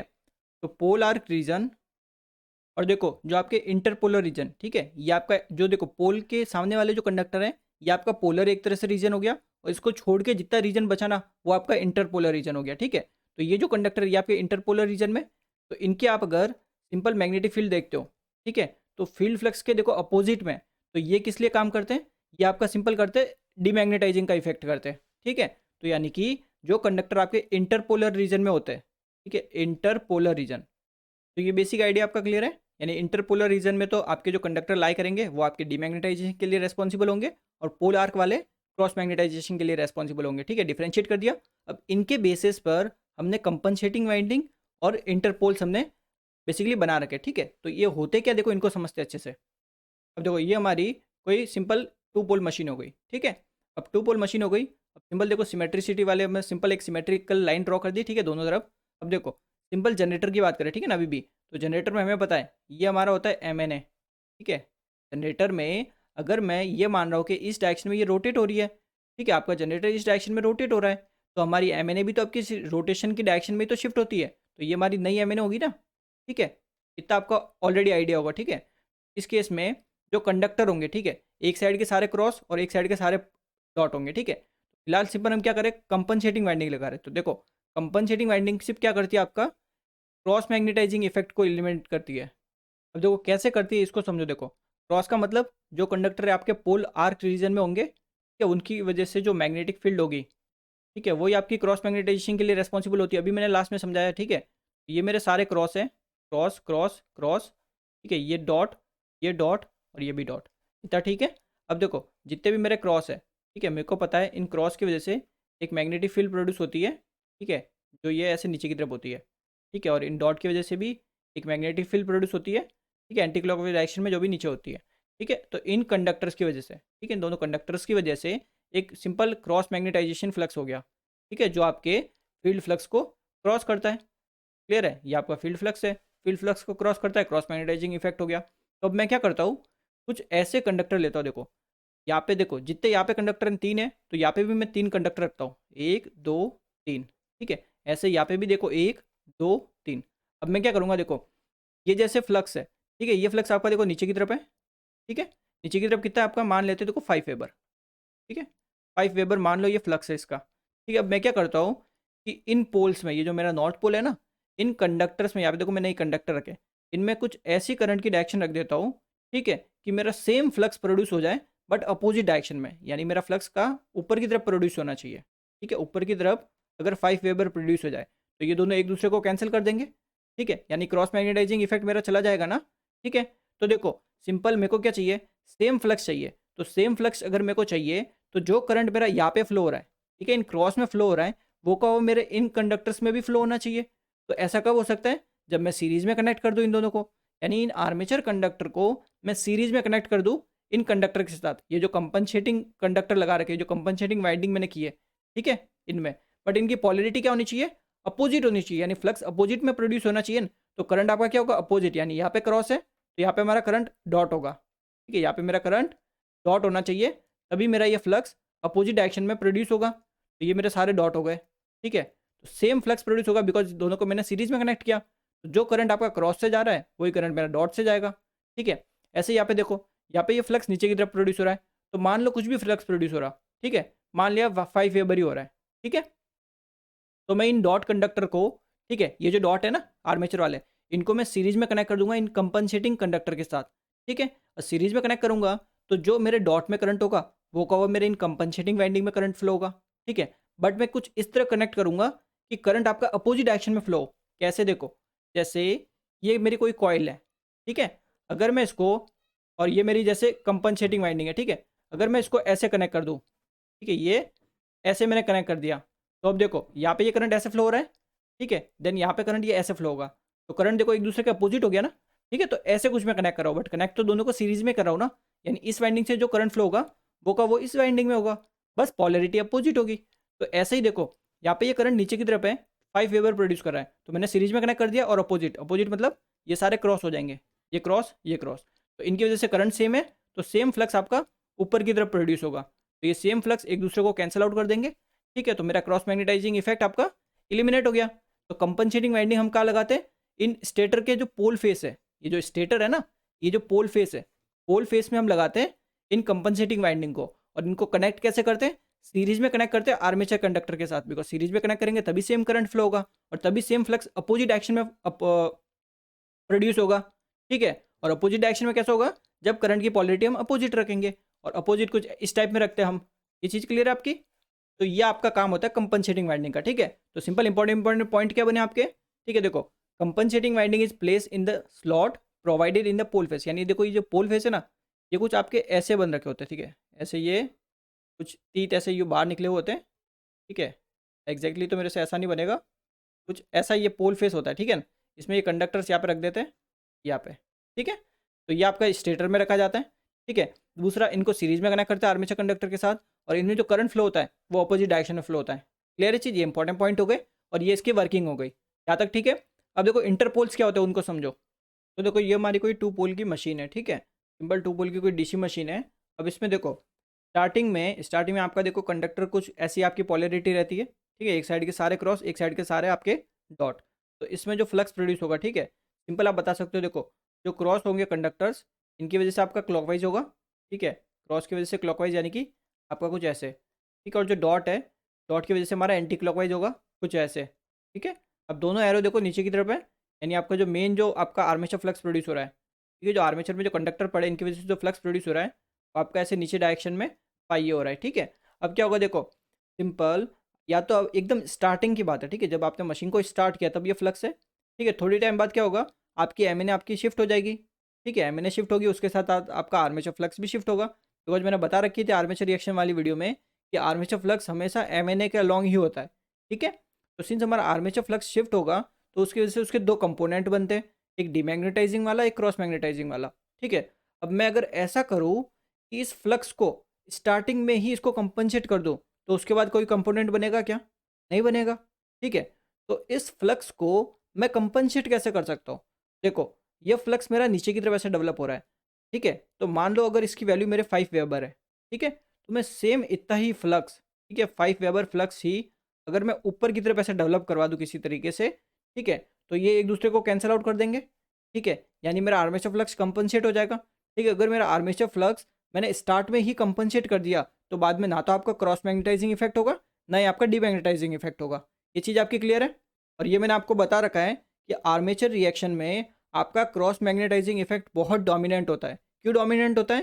बिकॉज आपका देखो जो पोल आर्क होता है, ठीक है, ये आपका पोल आर्क होता है ना, किसी भी डीसी मशीन में ये पोल आर्क बहुत बड़ा होता है, ठीक है, आर्क बहुत बड़ा होता है, तो उसमें जो कंडक्टर्स आएंगे वो भी बहुत सारे होंगे, ठीक है, अगर कंडक्टर बहुत सारे होंगे तो क्रॉस मैग्नेटाइजिंग इफेक्ट भी बहुत ज़्यादा होगा, ठीक है, इसलिए हम बोलते हैं कि आर्मेचर रिएक्शन में क्रॉस मैग्नेटाइजिंग आपका डोमिनेंट होता है। क्लियर है चीज़? तो देखो ये मेरे को फ्लक्स कैंसिल आउट करवाना है, तो उसके लिए मेरे को अपोजिट में फ्लक्स डेवलप करवाना है, तो मैं कैसे करवा सकता हूँ? तो देखो मेरे को सिंपल बेसिक आइडिया है पोल्स का, कि ये अगर मेरा नॉर्थ पोल होता है एंड ये मेरा अगर साउथ पोल होता है, तो मेरे को मैग्नेटिक फील्ड पता है कि नॉर्थ से साउथ पोल में जाती है, ठीक है, तो मैं क्या करता हूँ, एक यहाँ पे ऐसा पोल बना देता हूँ, ठीक है, कुछ ऐसा, ठीक है, ये आपका टैपरिंग शेप होती है इसको बोलते हैं, ठीक है, इससे ऐसा शेप इसलिए रखते हैं ताकि आपका सेचुरेशन ना हो।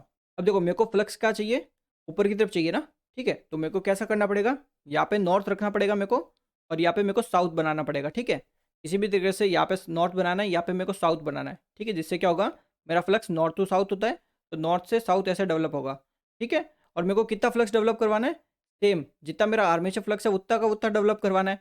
तो मैं उतना का उतना कैसे डेवलप करवा सकता हूँ, जरा सोचिए आप, ठीक है, जितना करंट मेरे इस आर्मेचर कंडक्टर में फ्लो हो रहा है, अगर मैं उतना का उतना कंडक्टर यहाँ पे जो इंटरपोल में जो मैंने वाइंडिंग की है, ठीक है, वहाँ पे अगर मैं इतना ही करंट फ्लो करवा दूँ तो मेरा सेम फ्लक्स प्रोड्यूस हो जाएगा, ठीक है, तो ऐसा कब कर सकते हैं, जब इन दोनों को हम सीरीज में कनेक्ट कर दें, तो सिंपल आर्मेचर कंडक्टर्स को या फिर आर्मेचर वाइंडिंग को अगर इंटरपोल के साथ सीरीज में कनेक्ट करेंगे तो सेम फ्लक्स डेवलप होगा, ठीक है, तो सेम फ्लक्स तो हमने डेवलप करवा दिया।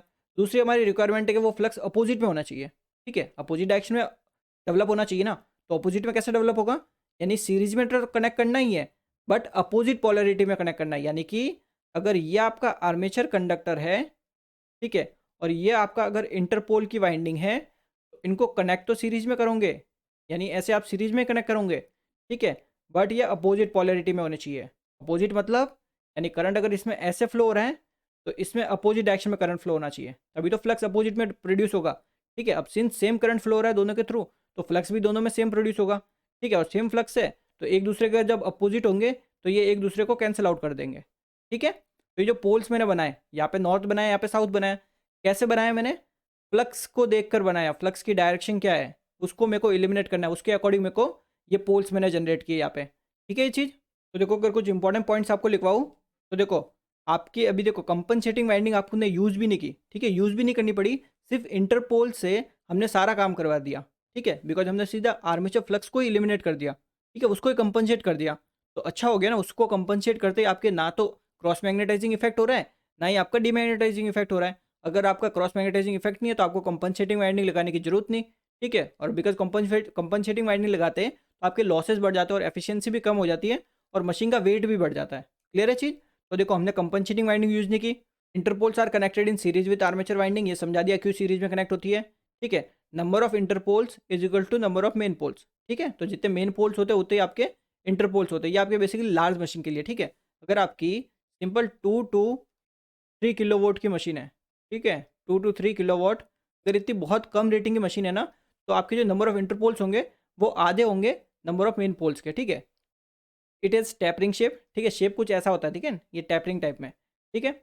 अब देखो यहाँ पे ये जो फ्लक्स है, ठीक है, जो इंटरपोल वाला फ्लक्स है, ठीक है, जो इंटरपोल फ्लक्स है, ठीक है, इसको एक सेकंड ऐसे लिखते हैं, एम्पियर टर्न, ठीक है, एमएमएफ, किसकी वजह से, इंटरपोल की वजह से। इसकी वजह से क्या होगा, देखो ये जो ईएमएफ है, ये जो फ्लक्स है, इन आर्मेचर कंडक्टर को कट करेगा, ठीक है, अगर आर्मेचर कंडक्टर को आपका ये फ्लक्स कट करेगा तो आर्मेचर कंडक्टर में एक ईएमएफ इंड्यूस होगा, ठीक है, तो एक सिंपल आपका एक एक्स्ट्रा ईएमएफ इंड्यूस होता है, ठीक है, कंडक्टर में एक एक्स्ट्रा ईएमएफ इंड्यूस होता है, ठीक है। अब देखो ये एक्स्ट्रा ईएमएफ का क्या काम होता है, देखो ये जो आर्मेचर फ्लक्स है, ठीक है, इस आर्मेचर फ्लक्स की वजह से आपने जब देखो मैंने कम्यूटेशन प्रोसेस समझाया था, ठीक है, इसी लेक्चर में, तो उसमें मैंने बताया था कि आपका कम्यूटेशन में एक रिएक्टेंस वोल्टेज आता था, रिएक्टेंस वोल्टेज क्या करता था, स्पार्किंग करता था, ठीक है, तो उस रिएक्टेंस वोल्टेज की कुछ ना कुछ पॉलरिटी होगी, ठीक है, मान लो वो रिएक्टेंस वोल्टेज जैसे नीचे की तरफ है, ठीक है, रिएक्टेंस वोल्टेज, अब देखो ये रिएक्टेंस वोल्टेज किसकी वजह से हुआ, इस आर्मेचर फ्लक्स की वजह से प्रोड्यूस हुआ था, ठीक है ना। अब सेम आपका ये जो इंटरपोल है, इंटरपोल की वजह से एक एक्स्ट्रा ईएमएफ प्रोड्यूस होगा, ठीक है। अब सिंस आपका इंटरपोल वाला फ्लक्स और आर्मेचर फ्लक्स एक दूसरे के अपोजिट है, तो जो वोल्टेज इंड्यूस होगा वो भी एक दूसरे के अपोजिट होगा। यानी अगर रिएक्टेंस वोल्टेज नीचे की तरफ है तो हमारे जो इंटरपोल वाला जो ईएमएफ होगा वो आपका ऐसे ऊपर की तरफ होगा, और ये एक दूसरे को क्या करेंगे, कैंसिल आउट कर देंगे, यानी न्यूट्रलाइज कर देंगे। तो इसलिए हम बोलते हैं कि इंटरपोल है ना आपके रिएक्टेंस वोल्टेज को न्यूट्रलाइज कर देते हैं, जिससे आपका क्या होता है, कम्यूटेशन इंप्रूव हो जाता है, ठीक है। तो सिंपल इंटरपोल्स की मदद से आप क्या कर सकते हो, कम्यूटेशन को बेहतर बना सकते हो, ठीक है, आपका कम्यूटेशन अच्छा हो सकता है। क्लियर है चीज़ें। तो ये सब चीज़ें आपके इंटरपोल से रिलेटेड, कंपनसेटिंग वाइंडिंग से बता दी और कम्यूटेशन बता दिया, ठीक है। 3 चीज़ें मैंने आपको आज के लेक्चर में बता दी, ठीक है। अब देखो क्वेश्चंस देखते हैं फटाफट। टू हैव अ स्पार्कलेस कम्यूटेशन, ठीक है, आपको देखो बिल्कुल भी आपकी क्या नहीं होनी चाहिए, स्पार्किंग नहीं होनी चाहिए, ठीक है। तो उसके लिए देखो the armature reaction effect in a DC machine is neutralize by, armature reaction effect को किससे न्यूट्रलाइज करते हैं, देखो सिंपल कंपनसेटिंग वाइंडिंग यूज करते हैं और कम्यूटेटिंग पोल्स यूज करते हैं। कम्यूटेटिंग मतलब इंटरपोल्स की बात कर रहे हैं, ठीक है। तो ए option correct answer. The Interpol in DC machine have tapering shape, ठीक है, क्यों, बिकॉज सैचुरेशन नहीं होना चाहिए, ठीक है ना। सिंपल क्या बोलेंगे, reduce saturation in the interpole. Consider the following statement, the use of interpole in DC machine is to counteract, यानी इंटरपोल्स का हम यूज करते हैं डीसी मशीन में इस चीज को काउंटरएक्ट करने के लिए। पहला आपका रिएक्टेंस वोल्टेज, ठीक है, एकदम सही है, रिएक्टेंस वोल्टेज को कॉम्पनसेट करते हैं, ठीक है। दूसरा आपका क्या हो जाएगा, क्रॉस मैग्नेटाइजेशन, ठीक है, क्यों, देखो यहाँ पे मैंने आपको बताया ना, ठीक है, कि आपका जो फ्लक्स प्रोड्यूस हो रहा था ऐसे नीचे की तरफ, ठीक है, आर्मेचर फ्लक्स, ठीक है, और आपका जो फील्ड फ्लक्स था वो कुछ यहाँ पे था, ठीक है, ये होगा फील्ड फ्लक्स। तो बेसिकली क्या हो रहा है यहाँ पे, देखो क्रॉस हो रहा है, ठीक है, क्रॉस हो रहा है। तो सिंपल हमने स्टार्टिंग में ही अगर इस फ्लक्स को कंपनसेट कर दिया इंटरपोल में, तो सिंपल ये कौन सा इफेक्ट को हम कंपनसेट कर रहे हैं, क्रॉस मैग्नेटाइजिंग को इफेक्ट कर, क्रॉस मैग्नेटाइजिंग इफेक्ट को कंपनसेट कर रहे हैं, ठीक है। और मैंने बताया कि आर्मेचर रिएक्शन में हमेशा क्रॉस मैग्नेटाइजिंग इफेक्ट ही सबसे ज़्यादा होता है, तो उसी को हमने एलिमिनेट करना होता है। क्लियर है। तो फर्स्ट और थर्ड करेक्ट होंगे, यानी सी ऑप्शन आपका correct answer. Consider the following statement, interpole winding are connected in series with the armature winding, तो एकदम सही है, देखो सीरीज में कनेक्ट होती है, ठीक है ना। Polarity of interpole must be same as that of main pole in advance, ठीक है, ऐसा कोई नेसेसरी नहीं है, बिकॉज देखो ये आपका डिपेंड करता है कि आपका डीसी जनरेटर है या फिर डीसी मोटर है, ठीक है। तो ऐसे हम बता नहीं सकते कि हमारा कैसा होगा, ठीक है, उसकी polarity. Distortion of main field under pole shoe is not affected by the use of interpoles, ये भी आपका गलत है, ठीक है, बिकॉज इसने देखो क्या बोला है, नॉट अफेक्टेड, जबकि अफेक्ट तो होगा ही ना। देखो आप अगर इंटरपोल यूज करोगे तो इंटरपोल्स की भी कुछ ना कुछ मैग्नेटिक फील्ड होगी, ठीक है, उसमें भी आपकी मैग्नेटिक फील्ड प्रोड्यूस होगी।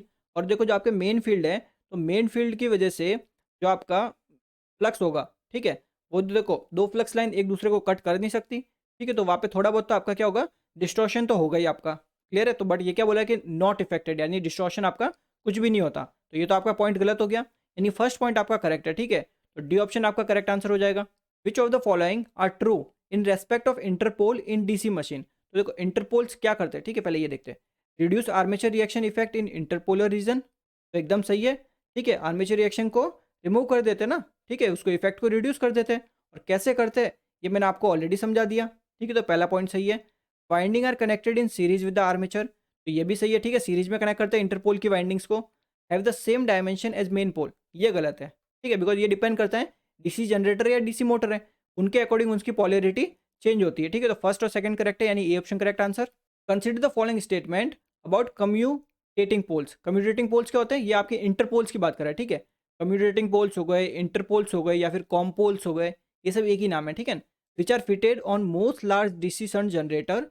अब जो पहला क्या पॉइंट क्या है, the commutating poles are place in geometrical neutral plane and their number is equal to the main poles, तो मैंने बताया भी था, देखो इससे पहले भी देखो ये बोल दिया कि लार्ज है, ठीक है, बड़ा है, तो बड़े के लिए मैंने क्या बताया कि नंबर ऑफ मेन पोल्स या फिर नंबर ऑफ आपके interpoles equals to number of main poles, तो ये आप करेक्ट आंसर है, ठीक है। The winding on the commutating poles is connected in series with the shunt field winding on the main poles, ये भी गलत है, ठीक है, बिकॉज आपके जो इंटरपोल्स होते हैं उनको हम किससे कनेक्ट करते हैं, जो आपकी आर्मेचर वाइंडिंग होती है ना उनके साथ सीरीज में कनेक्ट करते हैं, बट ये क्या बोल रहे हैं कि मेन पोल्स के साथ सीरीज में कनेक्ट कर रहे हैं, ये तो गलत हो गया, ठीक है।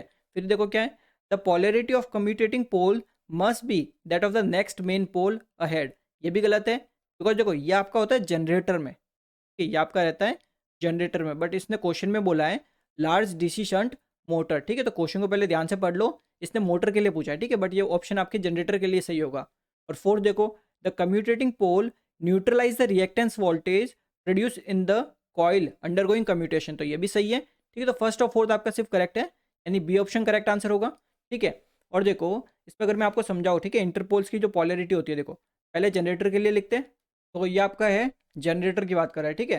तो जनरेटर में देखो ये आपके जो इंटरपोल्स है, ठीक है, जो बीच में बना रखे हैं, तो देखो इनकी जो पोलैरिटी होगी वो सिंपल क्या हो जाएगी, देखो सिंपल यहाँ पे जो पोलैरिटी लिखनी है, ठीक है, जो जनरेटर के केस में, ठीक है, जो मेरा जस्ट नेक्स्ट पोल है, ठीक है, कौन सा, साउथ, तो ये भी मेरा क्या होगा, साउथ। अब यहाँ पे देखो मेरा नेक्स्ट कौन सा है, नॉर्थ, तो ये नॉर्थ। यहाँ पे मेरा नेक्स्ट कौन सा है, साउथ, तो ये भी मेरा साउथ। यहाँ पे मेरा नेक्स्ट है नॉर्थ, तो नॉर्थ, ठीक है। रोटेशन के डायरेक्शन को देख के चलना है, ठीक है ना। तो यहाँ पे सिंपल कैसे लिख सकते हो कि जनरेटर में आपका कौन सा होता है, ठीक है, इसको लिख सकते हैं simple same as next pole, ठीक है, जो मेरा आगे वाला पोल है, ठीक है, वही आपकी यहाँ पे पोल बनेगा, ठीक है। तो यहाँ पे देखो थर्ड ऑप्शन में क्या दिया था इसने, देखो the polarity of commutating poles must be that of the next main pole ahead, जो आगे वाला है, ठीक है, वही होगा। तो आगे वाला कौन सा है आपका, जनरेटर के केस में ये होता है, ठीक है। तो देखो मोटर में क्या हो रहेगा, देखो मोटर के केस में क्या हो जाएगा, जो मेरा प्रीवियस पोल है, ठीक है, वो पोलैरिटी हो जाएगी। जैसे देखो रोटेशन की डायरेक्शन मेरी ये क्लॉकवाइज डायरेक्शन में, तो अगर मैं इस पोल के लिए लिख रहा हूँ तो इसके लिए क्या हो जाएगा, जो मेरे पहले वाला है, तो पहले कौन सा है, नॉर्थ है, तो ये मेरा नॉर्थ हो जाएगा।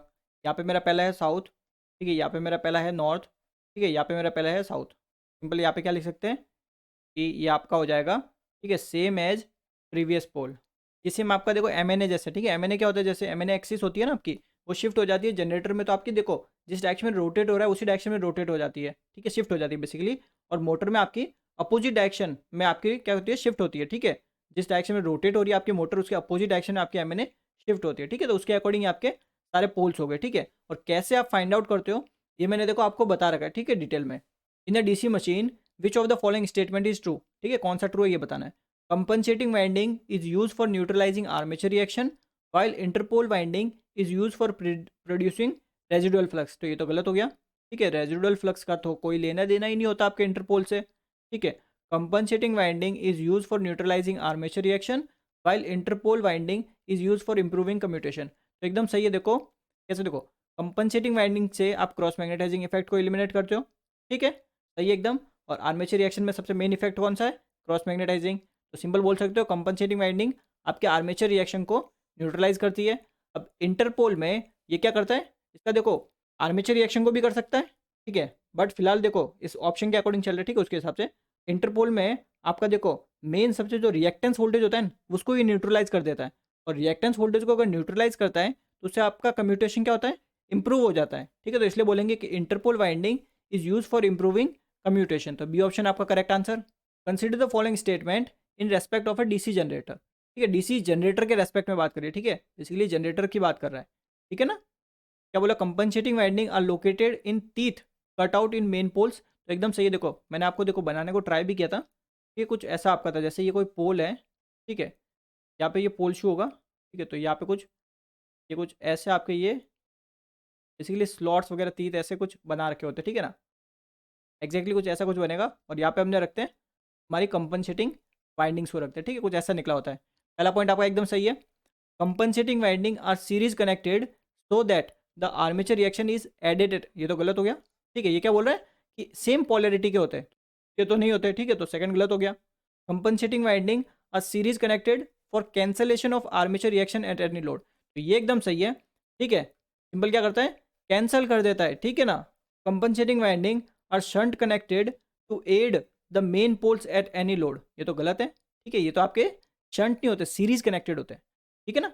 यानी आपके देखो मेन पोल से भी आपके कनेक्टेड नहीं होते, ठीक है, ये किससे कनेक्टेड होते हैं, आर्मेचर कंडक्टर से कनेक्ट होते हैं, ठीक है ना ये चीज़। तो आपका simple C option correct answer हो जाएगा, ठीक है चीज़। The compensating winding in a DC machine, ठीक है, simple compensating winding DC machine में आपका क्या करती है ये पूछा है, ठीक है। तो देखो पहला तो पॉइंट इज लोकेटेड ऑन पोल शू, ठीक है, तो पोल शू में होते एकदम सही है, एकदम सही बोल रहा है, ठीक है। फिर क्या बोला, देखो for avoiding the flash over eight the commutator surface, ठीक है, फ्लैश ओवर मतलब स्पार्किंग, ठीक है। सिंस मैंने बताया था कि जो क्रॉस मैग्नेटाइजिंग इफेक्ट होता है, ठीक है, उसकी वजह से आपकी स्पार्किंग होती है, ठीक है। और जो डीमैग्नेटाइजिंग इफेक्ट होता है उससे आपका फ्लक्स रिड्यूस होता है, और एट द एंड जो टर्मिनल वोल्टेज होता है वो भी रिड्यूस हो जाता है, ठीक है, बिकॉज आपका ईएमएफ कम इंड्यूस होगा और फ्लक्स कम होगा, तो ठीक है। और आपका जो क्रॉस मैग्नेटाइजिंग इफेक्ट है वो स्पार्किंग के लिए रेस्पॉन्सिबल है। तो सिंपल हम कंपनसेटिंग वाइंडिंग को क्रॉस मैग्नेटाइजिंग इफेक्ट को एलिमिनेट करने के लिए करते हैं। तो सिंपल क्या बोलेंगे कि पोल शू पर एक तो कंपनसेटिंग वाइंडिंग आपकी रखी जाती है, सीरीज में कनेक्ट करते हैं आर्मेचर के साथ, करंट अपोजिट में फ्लो होता है, जो आर्मेचर कंडक्टर में फ्लो हो रहा है उसके अपोजिट में करंट आपके कंपनसेटिंग वाइंडिंग में फ्लो होगा, और ये सिंपल अवॉइड करेगा, ठीक है, किसको, स्पार्किंग को, ठीक है, फ्लैश ओवर मतलब sparking at the commutator surface, यानी C option correct answer. The polarity of interpole is the, ठीक है, सेम बता रखा है मैंने, देखो जनरेटर के केस में तो क्या हो जाएगा, सेम एज नेक्स्ट पोल, ठीक है, और आपका जो मोटर है उसमें हो जाएगा प्रीवियस पोल, यानी जो पहले वाला पोल है उसकी जैसे, ठीक है। तो आपका सिंपल आंसर कौन सा हो जाएगा, देखो किस लिए पूछा, देखो same as that of main pole, behind in case of generator तो बिहाइंड की तो बात ही नहीं है, ठीक है, same as that of main poles behind in case of motor, तो एकदम सही है, ठीक है, जो पीछे वाला है ना मोटर के केस में वही आपका होगा इंटरपोल की पोलैरिटी, ठीक है, सी ऑप्शन करेक्ट है, क्लियर है। अब देखो ए, देखो same as that of main poles ahead in case of generator, ठीक है, तो एकदम सही बोला कि आगे वाला जो पोलैरिटी आपके मेन पोल की वही आपके इंटरपोल की पोलैरिटी रहेगी, यानी ए और सी करेक्ट है, तो ई ऑप्शन आपका करेक्ट आंसर हो जाएगा। The Interpol air gap is, ठीक है, इंटरपोल में आपका जो एयर गैप होता है वो ज़्यादा रखा जाता है, क्यों, बिकॉज आपका सेचुरेशन ना हो जाए, ठीक है, सेचुरेशन होगा तो फ्लक्स आपका कांस्टेंट हो जाएगा, ठीक है, तो B option correct answer. DC machine is provided with both interpole and compensating winding, this two winding with respect to armature circuit will be in, ठीक है, सिंपल, ये दोनों जो वाइंडिंग होती है दोनों वाइंडिंग को आर्मेचर सर्किट के साथ या फिर आर्मेचर वाइंडिंग के साथ सीरीज में कनेक्ट किया जाता है, तो सिंपल क्या बोलेंगे कि सीरीज में होती है। The MMF necessary for establishment of flux in magnetic circuit of a DC generator can be obtain bye means of field coil excited by, यानी आपकी जो फील्ड कॉइल है, ठीक है, इनको कैसे एक्साइट कर सकते हैं या फिर कैसे मैग्नेटिक फील्ड आप प्रोड्यूस कर सकते हो आपके डीसी जनरेटर में, ठीक है। सिंपल देखो, एक पढ़ते हो सेपरेटली एक्साइटेड डीसी जनरेटर, ठीक है, सेपरेटली एक्साइटेड में क्या करते हैं, अलग से सोर्स लाते हैं, उससे हम फील्ड वाइंडिंग को एक्साइट करते हैं, तो सिंपल एक सेपरेट सोर्स से आप कर सकते हो, ठीक है। दूसरा एक आपका आता है जनरेटर के खुद के वोल्टेज से ही तो आप कर सकते हो, कैसे, देखो रेजिडुअल फ्लक्स आपका पहले से ही होता है, ठीक है, आपके जनरेटर में थोड़ा सा रेजिडुअल फ्लक्स होता है, 2.5% कुछ इतना होता है, ठीक है, उस रेजिडुअल फ्लक्स की वजह से आपके थोड़ा सा ईएमएफ इंड्यूस होगा, ठीक है, उस ईएमएफ से कुछ करंट फ्लो होगा, उस करंट से आपकी फील्ड वाइंडिंग एक्साइट हो जाएगी, ठीक है, तो सिंपल आपके जनरेटर से भी आप कर सकते हो, ठीक है, तो दोनों करेक्ट है, तो सिंपल क्या होगा, either of the above method, किसी भी मेथड से आप कर सकते हो। In a separately excited DC generator the field is connected to, देखो सेपरेटली एक्साइटेड में ये आपकी फील्ड रहती है, ठीक है, तो सिंस फील्ड वाइंडिंग है तो लिख लेते हैं यहाँ पे फील्ड वोल्टेज दे रहे हो, ठीक है, फील्ड वोल्टेज दे रहे हो, तो इस फील्ड वाइंडिंग से जो भी करंट फ्लो होगा वो हमारा हो जाएगा फील्ड करंट, ठीक है, इससे आपका फील्ड फ्लक्स प्रोड्यूस होगा, यहाँ पे ये हमारा हो जाएगा आर्मेचर, ठीक है, जो आपका आर्मेचर है डीसी जनरेटर का, इसमें आपका ईएमएफ इंड्यूस होगा, ठीक है, ये हमारा हो गया आर्मेचर, क्लियर है। सिंपली इस आर्मेचर में क्या होगा आपका ईएमएफ इंड्यूस होगा, ठीक है, ये आपका हो जाएगा यहाँ पे ईएमएफ इंड्यूस, ठीक है। तो यहाँ पे देखो इस सेपरेटली एक्साइटेड में आपकी जो फील्ड वाइंडिंग है इसको कैसे एक्साइट करते हो, अलग से एक सोर्स लाते हो, ठीक है, उससे एक्साइट करते हो, तो क्या बोलेंगे, to an external supply source. Series field winding of a DC machine consist of, ठीक है, सिंस डीसी मशीन है वो भी कौन सी, सीरीज, ठीक है, तो देखो ये हमारा आर्मेचर रेजिस्टेंस हो गया, ठीक है, ये हमारा आर्मेचर, ठीक है, कंप्लीट आर्मेचर हो गया। देन यहाँ पे देखो सिंस सीरीज फील्ड बोला है तो यहाँ पे ये हमारी सीरीज फील्ड वाइंडिंग होगी, ठीक है, सिंस ऐसा कुछ हो जाएगा, ये आपकी सीरीज डीसी मशीन, ठीक है। अब सिंपल सीरीज वाइंडिंग है तो ये आपका आर एस सी, ठीक है, चाहे आप मोटर की बात करो या जनरेटर की बात करो, ठीक है, जनरेटर में सिंपल आपका करंट ऐसे बाहर की तरफ मिल रहा होगा, ठीक है, और मोटर में हम करंट आप सप्लाई कर रहे होंगे, यही डिफरेंस है, ठीक है, ज़्यादा कोई फ़र्क है नहीं। तो देखो इसमें क्या हो जाएगा, देखो ये जो सीरीज वाइंडिंग है ना, ठीक है, इसके थ्रू देखो करंट क्या हो रहा है, फ्लो हो रहा है, ठीक है, चाहे मोटर की बात करो चाहे आप जनरेटर की बात करो, दोनों ही केस में आपका पूरा पूरा करंट, ठीक है, एकदम एक हैवी करंट होता है ना, बहुत ज़्यादा करंट इसके थ्रू फ्लो होता है, ठीक है। तो देखो इसमें क्या करते हैं हम, इसके जो नंबर ऑफ़ टर्न्स होते हैं, ठीक है, नंबर ऑफ़ टर्न्स इसको रखते हैं कम, ठीक है, और एरिया को रखते हैं हम ज़्यादा, ठीक है, एरिया को ज़्यादा, एरिया ज़्यादा मतलब ज़्यादा मोटा रखते हैं वायर, ठीक है। तो ऐसा क्यों करते हैं, देखो इसको समझो, अगर आपका एरिया ज़्यादा होगा तो इससे क्या होगा, आपका रेजिस्टेंस क्या होगा, कम होगा, ठीक है, अगर आपका रेजिस्टेंस कम होगा, ठीक है, तो आपका वोल्टेज ड्रॉप क्या होगा, कम होगा, ठीक है। यानी कि आपका अगर जनरेटर की बात करते हैं तो यहाँ पे अगर ईएमएफ इंड्यूस हुआ है ई, ठीक है, तो यहाँ पे टर्मिनल वोल्टेज पे ज़्यादा से ज़्यादा वोल्टेज मिलेगा अगर यहाँ पे आपका ड्रॉप कम हो, ठीक है, बेसिकली इस आरएससी के अक्रॉस अगर आपका ड्रॉप कम है तो हमें टर्मिनल वोल्टेज ज़्यादा से ज़्यादा मिलेगा, हम यही तो चाहेंगे कि आउटपुट वोल्टेज में ज़्यादा से ज़्यादा मिले, उसके लिए यहाँ पे ड्रॉप यहाँ पे कम होना चाहिए, तो ये तो आपका हो गया जनरेटर का। मोटर में क्या होगा, सप्लाई दोगे आप तो सप्लाई हमारी इस आर्मेचर के पास ज़्यादा से ज़्यादा पहुँचनी चाहिए, तो उसके लिए यहाँ पे आपका ड्रॉप कम होना चाहिए, ठीक है। तो एट द एंड आपको ड्रॉप कम से कम चाहिए, बिकॉज सीरीज वाइंडिंग हमारी सीरीज में कनेक्ट होती है, ठीक है चीज़। तो इसलिए हम क्या करते हैं, नंबर ऑफ टर्न्स ज़्यादा रखते हैं, ठीक है, और एरिया भी उसका ज़्यादा रखते हैं। एरिया यानी कि मोटा वायर यूज़ करते हैं, जिससे रेजिस्टेंस कम हो जाए और वोल्टेज ड्रॉप आपका कम से कम हो। तो सिंपल क्या बोलेंगे, few turn off thick wire, यानी ये option correct answer. The armature current in a DC shunt generator is given by, ठीक है, कौन सा बोला, डीसी शंट जनरेटर।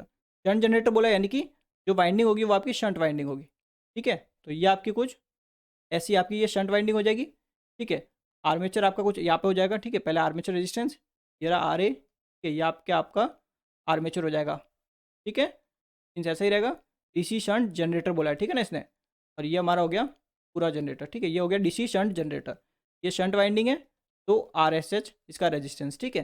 ये हमारा आर्मेचर रेजिस्टेंस तो आर ए, यहाँ पे ई एम एफ इंड्यूस हुआ है तो ई जी, ठीक है। यहाँ पे हमारा ये टर्मिनल वोल्टेज वी टी, ठीक है, वी टी की जगह इसको वी लिख लेते हैं सिंपल, ठीक है। ये हमारा है टर्मिनल वोल्टेज जो आउटपुट में मिलेगा, ठीक है ना। अब देखो यहाँ पे सिंपल ये जो करंट फ्लो होगा, ठीक है, ये पूरा आर्मेचर वाला सर्किट है, तो जो करंट फ्लो होगा वो मेरा होगा आर्मेचर करंट, ठीक है। अब यहाँ पे थोड़ी चीज़ें लिख लो, देखो जैसे आपकी शंट रेजिस्टेंस है, या फिर इसको लिखते हैं जो आपकी शंट फील्ड है, ठीक है। जैसे लास्ट क्वेश्चन में हमने सीरीज फील्ड देखी थी, इसमें ये आपकी शंट फील्ड है। देखो शंट फील्ड में आपके नंबर ऑफ टर्न्स हम ज़्यादा रखते हैं, ठीक है, और एरिया हम कम से कम रखते हैं, ठीक है। एरिया कम से कम होगा तो रेजिस्टेंस ज़्यादा से ज़्यादा होगा, रेजिस्टेंस ज़्यादा से ज़्यादा होगा तो जो करंट चाहिएगा हमें इस शंट फील्ड को एक्साइट करने के लिए वो आपको कम से कम चाहिएगा, ठीक है। तो ये कुछ आपकी डेटा है जो हमारा बेसिकली, और एरिया कम मतलब आपका थिन वायर होता है, ठीक है, थिन वायर, ठीक है। तो शंट के लिए पूछे तो ये हो गया, सीरीज़ के लिए मैंने लास्ट क्वेश्चन में बता दिया, ठीक है। अब सिंपल देखो ये जो नोड है, इस नोड पे वोल्टेज कितना है, जो मेरा ये आउटपुट वोल्टेज होगा ये तो होगा, ठीक है, वी, ठीक है। अगर ऐसे समझ में नहीं आता कोई दिक्कत नहीं, सिंपल यहाँ पे आप केवीएल लगा सकते हो, ठीक है। ये हमारा प्लस रहता है इसमें, ये माइनस रहता है, ठीक है।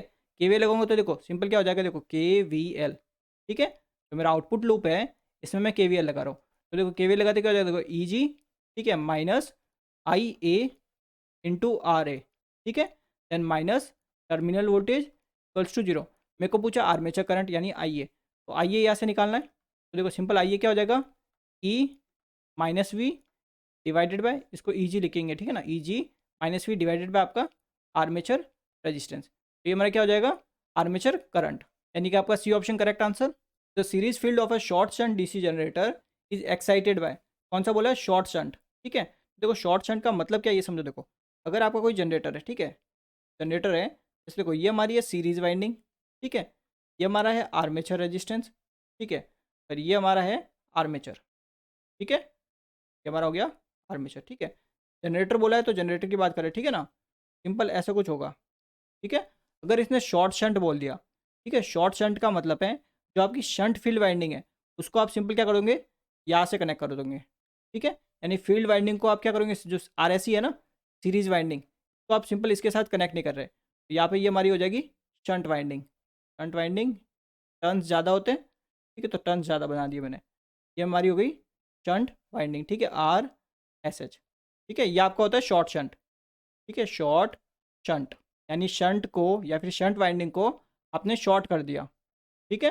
अब देखो लॉन्ग शंट क्या होता है, ठीक है, दोनों होते हैं, दोनों आपको पता होने चाहिए। देखो ये आपकी सीरीज वाइंडिंग, ठीक है, ये आपका आर्मेचर रेजिस्टेंस, ये आपका आर्मेचर, ठीक है, ये आपका हो गया आर्मेचर।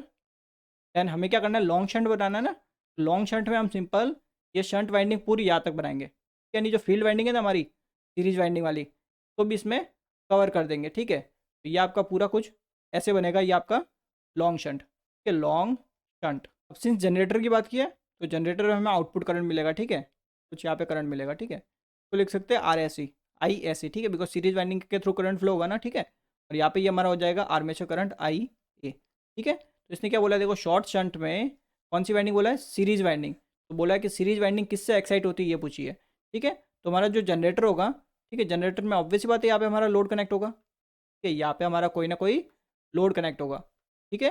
तो अगर यहाँ पे लोड कनेक्टेड है तो यहाँ पे जो भी करंट फ्लो होगा इसके थ्रू वो हमारा क्या होगा, लोड करंट होगा, ठीक है। तो सिंस दोनों देखो सेम है, यानी सीरीज करंट और लोड करंट क्या है, एक तरह से सेम है शॉर्ट शंट में, सिंपल बोल सकते हैं कि लोड करंट से ही हमारी सीरीज वाइंडिंग क्या होगी, एक्साइट होगी, बिकॉज देखो सीरीज वाइंडिंग के थ्रू करंट यही तो फ्लो हो रहा है, ठीक है, कुछ ऐसे ही ये फ्लो होगा, ठीक है। तो सिंपल क्या बोलेंगे कि लोड करंट से ही हमारी सीरीज वाइंडिंग एक्साइट होगी, ठीक है। बट इस केस में क्या हो जाता है, देखो ये हमारा हो जाता लोड करंट, ठीक है, बिकॉज यहाँ पे हमारा लोड कनेक्ट होता है, ठीक है, ये हमारा हो जाता आर्मेचर करंट, ठीक है, या फिर हम बोलते हैं इसको सीरीज करंट, ठीक है। क्लियर है चीज़ ये? तो यहाँ पे हम अगर बोलते हैं कि सीरीज वाइंडिंग किससे एक्साइट होती, आपके आर्मेचर करंट से एक्साइट होती, ठीक है। तो ये आपका होता है, देखो आर्मेचर करंट का आंसर कब होता है, जब आपका लॉन्ग शंट बोलता है, ये लॉन्ग शंट। क्लियर है चीज़ ये? With the increase in field excitation of a DC generator it's generator EMF. तो देखो अगर आप एक्साइटेशन यानी फ्लक्स को बढ़ा रहे हो, ठीक है, तो आपका ईएमएफ क्या होगा, ऑब्वियस सी बातें बढ़ेगा, ठीक है। बट ऐसा तो है नहीं कि फ्लक्स को बढ़ाते जाओ आपका ईएमएफ बढ़ता जाए, क्यों? बिकॉज आपका बीएच कर्व आपने पढ़ रखा होगा, ठीक है। बीएच कर्व देखो कुछ ऐसा होता है, बी आपका रहता है फ्लक्स के प्रोपोर्शनल, एच आपका रहता है करंट के प्रोपोर्शनल, ठीक है। आपका कुछ ऐसा ही है फ्लक्स, बेसिकली बीएच कर्व कुछ ऐसा बनता है, ठीक है। क्लियर है? तो एक पर्टिकुलर पॉइंट ऐसा आता है जब आपका फ्लक्स जो है वो बढ़ना बंद कर देता है, ठीक है, सैचुरेट हो जाता है आपका फ्लक्स। तो हम सिंपल देखो फ्लक्स को बढ़ाते जाएंगे ऐसा तो पॉसिबल नहीं है। फ्लक्स एक टाइम पे क्या आएगा, फ्लक्स आपका कांस्टेंट हो जाएगा, ठीक है। और जिस टाइम आपका फ्लक्स कांस्टेंट हो गया, आपका ईएमएफ बढ़ना बंद कर देगा, ठीक है। तो सिंपल क्या बोलेंगे, increase up to a limit then remains almost constant, ठीक है। तो E option correct answer. The slight curvature at the lower end of the OCC of a self excited DC generator is due to, ठीक है। जितने भी generator हैं, ठीक है, कोई भी जनरेटर हो, हर जनरेटर में आपका क्या होगा, एक रेजिडुअल फ्लक्स जरूर होगा, ठीक है। बिना रेजिडुअल फ्लक्स के आपका जनरेटर काम कर ही नहीं सकता, ठीक है। तो जो आपका ओसीसी होता है, सिंपल देखो इसमें क्या रहता है, या ये बेसिकली जीरो से ना होकर यहाँ से स्टार्ट होता है, ठीक है। बिकॉज ये जो इतना जो है ये आपका क्या है, रेजिडुअल फ्लक्स है, ठीक है, रेजिडुअल फ्लक्स, ठीक है। इसके बाद आपका ये सिंपल ऐसे इंक्रीज होने लग जाता है, ठीक है। सिंपल आपका जो रेजिडुअल फ्लक्स है उसकी वजह से सिंपल ये यहाँ पे थोड़ा सा कर्व होता है, ठीक है। इसने बोला न कि आपका जो लोअर एंड है ओसीसी कर्व का, ये ओसीसी कर्व है, ठीक है। ये जो लोअर एंड है ना, यहाँ पे ये थोड़ा सा कर्व होता है। तो ये बोला कर्व क्यों होता है, तो सिंपल किस वजह से होता है, बिकॉज आपका रेजिडुअल फ्लक्स होता है आपके, ठीक है ना। तो B option correct answer. Because देखो इनिशियली इतना फ्लक्स तो पहले से ही है, ठीक है, देन आपका फ्लक्स धीरे धीरे बढ़ेगा, देन आपका एक टाइम आएगा जब सेचुरेट हो जाएगा फ्लक्स, ठीक है। सेचुरेट होते ही आपका ईएमएफ फिर कांस्टेंट हो जाएगा, ठीक है ना। The fall in speed of a DC generator due to increase in load can be corrected by, ठीक है। सिंपल है, देखो आपका अगर जो स्पीड है, ठीक है, स्पीड आपकी क्या हो गई, कम हो गई, क्यों कम हुई, बिकॉज आपका लोड बढ़ गया, ठीक है। लोड बढ़ गया उस वजह से आपकी स्पीड कम हो गई, इसको आपको करना है सही, ठीक है, यानी स्पीड को बढ़ाना है। तो कैसे बढ़ा सकोगे, सिंपल क्या करो, आपका जो प्राइम मूवर है, ठीक है, आपका जो रोटर है ना जनरेटर का, वो किसी प्राइम मूवर से कपल्ड होगा, ठीक है। तो प्राइम मूवर जितना फास्ट घूमेगा उतना फास्ट आपका रोटर घूमेगा, ठीक है। तो सिंपल जो आपने कपलिंग कर रखी है, ठीक है, प्राइम मूवर से, सिंपल प्राइम मूवर की स्पीड बढ़ा दो, प्राइम मूवर की स्पीड बढ़ते ही आपका रोटर फास्ट घूमेगा, तो सिंपल स्पीड बढ़ जाएगी, ठीक है। तो सिंपल क्या बोलेंगे, increase the input to the prime mover, ठीक है। बिकॉज देखो प्राइम मूवर का इनपुट बढ़ा रहे हो, ठीक है, इसका मतलब क्या समझते हो, जैसे थर्मल पावर प्लांट हो गया, ठीक है, उसमें क्या होगा, कोयले जलाओगे, पानी को आप स्टीम बनाओगे, ठीक है, पानी से स्टीम प्रोड्यूस करोगे, स्टीम से आप क्या करोगे, टरबाइन को घुमाओगे या फिर प्राइम मूवर को घुमाओगे, ठीक है। प्राइम मूवर घूमेगा स्टीम से, तो आपका क्या होगा, रोटर घूमेगा जनरेटर का, ठीक है। अगर आप प्राइम मूवर का इनपुट इनपुट मतलब वो जो स्टीम है, ठीक है, स्टीम अगर ज़्यादा देने लग गए, ठीक है, ज़्यादा दोगे तो प्राइम मूवर तेज़ घूमने लग जाएगा, अगर प्राइम मूवर तेज़ घूमेगा तो डीसी जनरेटर का रोटर भी तेज़ घूमेगा और स्पीड आपकी क्या हो जाएगी, करेक्ट हो जाएगी, ठीक है। जो स्पीड आपकी रिड्यूस हुई थी वो वापस आपकी बढ़ जाएगी। जनरेटर में lose residual magnetism due to, ठीक है, किसकी वजह से आपकी जो रेजिडुअल मैग्नेटिज्म है वो आपकी लूज हो सकती है जनरेटर में। सिंपल आपका देखो जनरेटर अपनी रेजिडुअल मैग्नेटिज्म लूज कर सकता है अगर आप उसको बहुत हीट करो, ठीक है।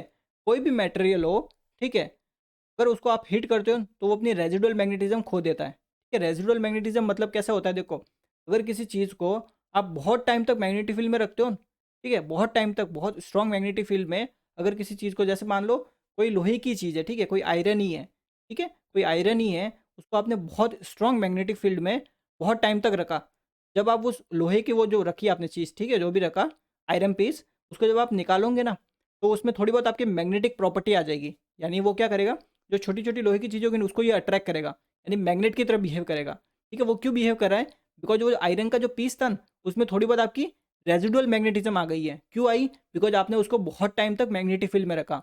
अब इस चीज़ को आप रिमूव कैसे कर सकते हो उस रेजिडुअल मैग्नेटिज्म को, सिंपल उस आयरन पीस को क्या करो, हीट कर दो, हीट करोगे तो वो फिर अपनी मैग्नेटिक प्रॉपर्टी खो देगा। क्लियर है चीज़ ये। In DC generator the residual magnetism is of the order of, कितनी होती है, बहुत कम होती है, ठीक है, 2.5% अराउंड होती है। ये option correct answer. In comparison to self excited generator separately excited generator, यानी देखो सेल्फ एक्साइटेड जनरेटर से कंपेयर कर रहे हैं, ठीक है, किसको, सेपरेटली एक्साइटेड को। अब देखो सेपरेटली एक्साइटेड जनरेटर के बहुत फ़ायदे हैं। क्या क्या फ़ायदे, देखो एक तो इसका जो फील्ड का कनेक्शन होता है वो अलग से होता है, ठीक है, इसको हम अलग सोर्स से एक्साइट करते हैं। तो अलग सोर्स से अगर एक्साइट कर रहे हैं तो इसके अकॉर्डिंग हम आउटपुट भी वेरी कर सकते हैं, ठीक है। बट सेल्फ एक्साइटेड में ऐसा नहीं होता, तो उस वजह से ये एक तो मोर रिलायबल हो गया, ठीक है, ज़्यादा ये रिलायबल है।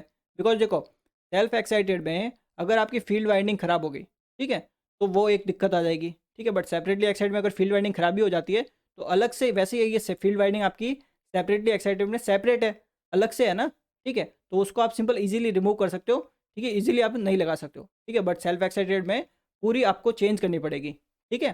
वोल्टेज रेगुलेशन आपका अच्छा होता है, ठीक है, as exciting current independent of load characteristic, तो ये भी सही है।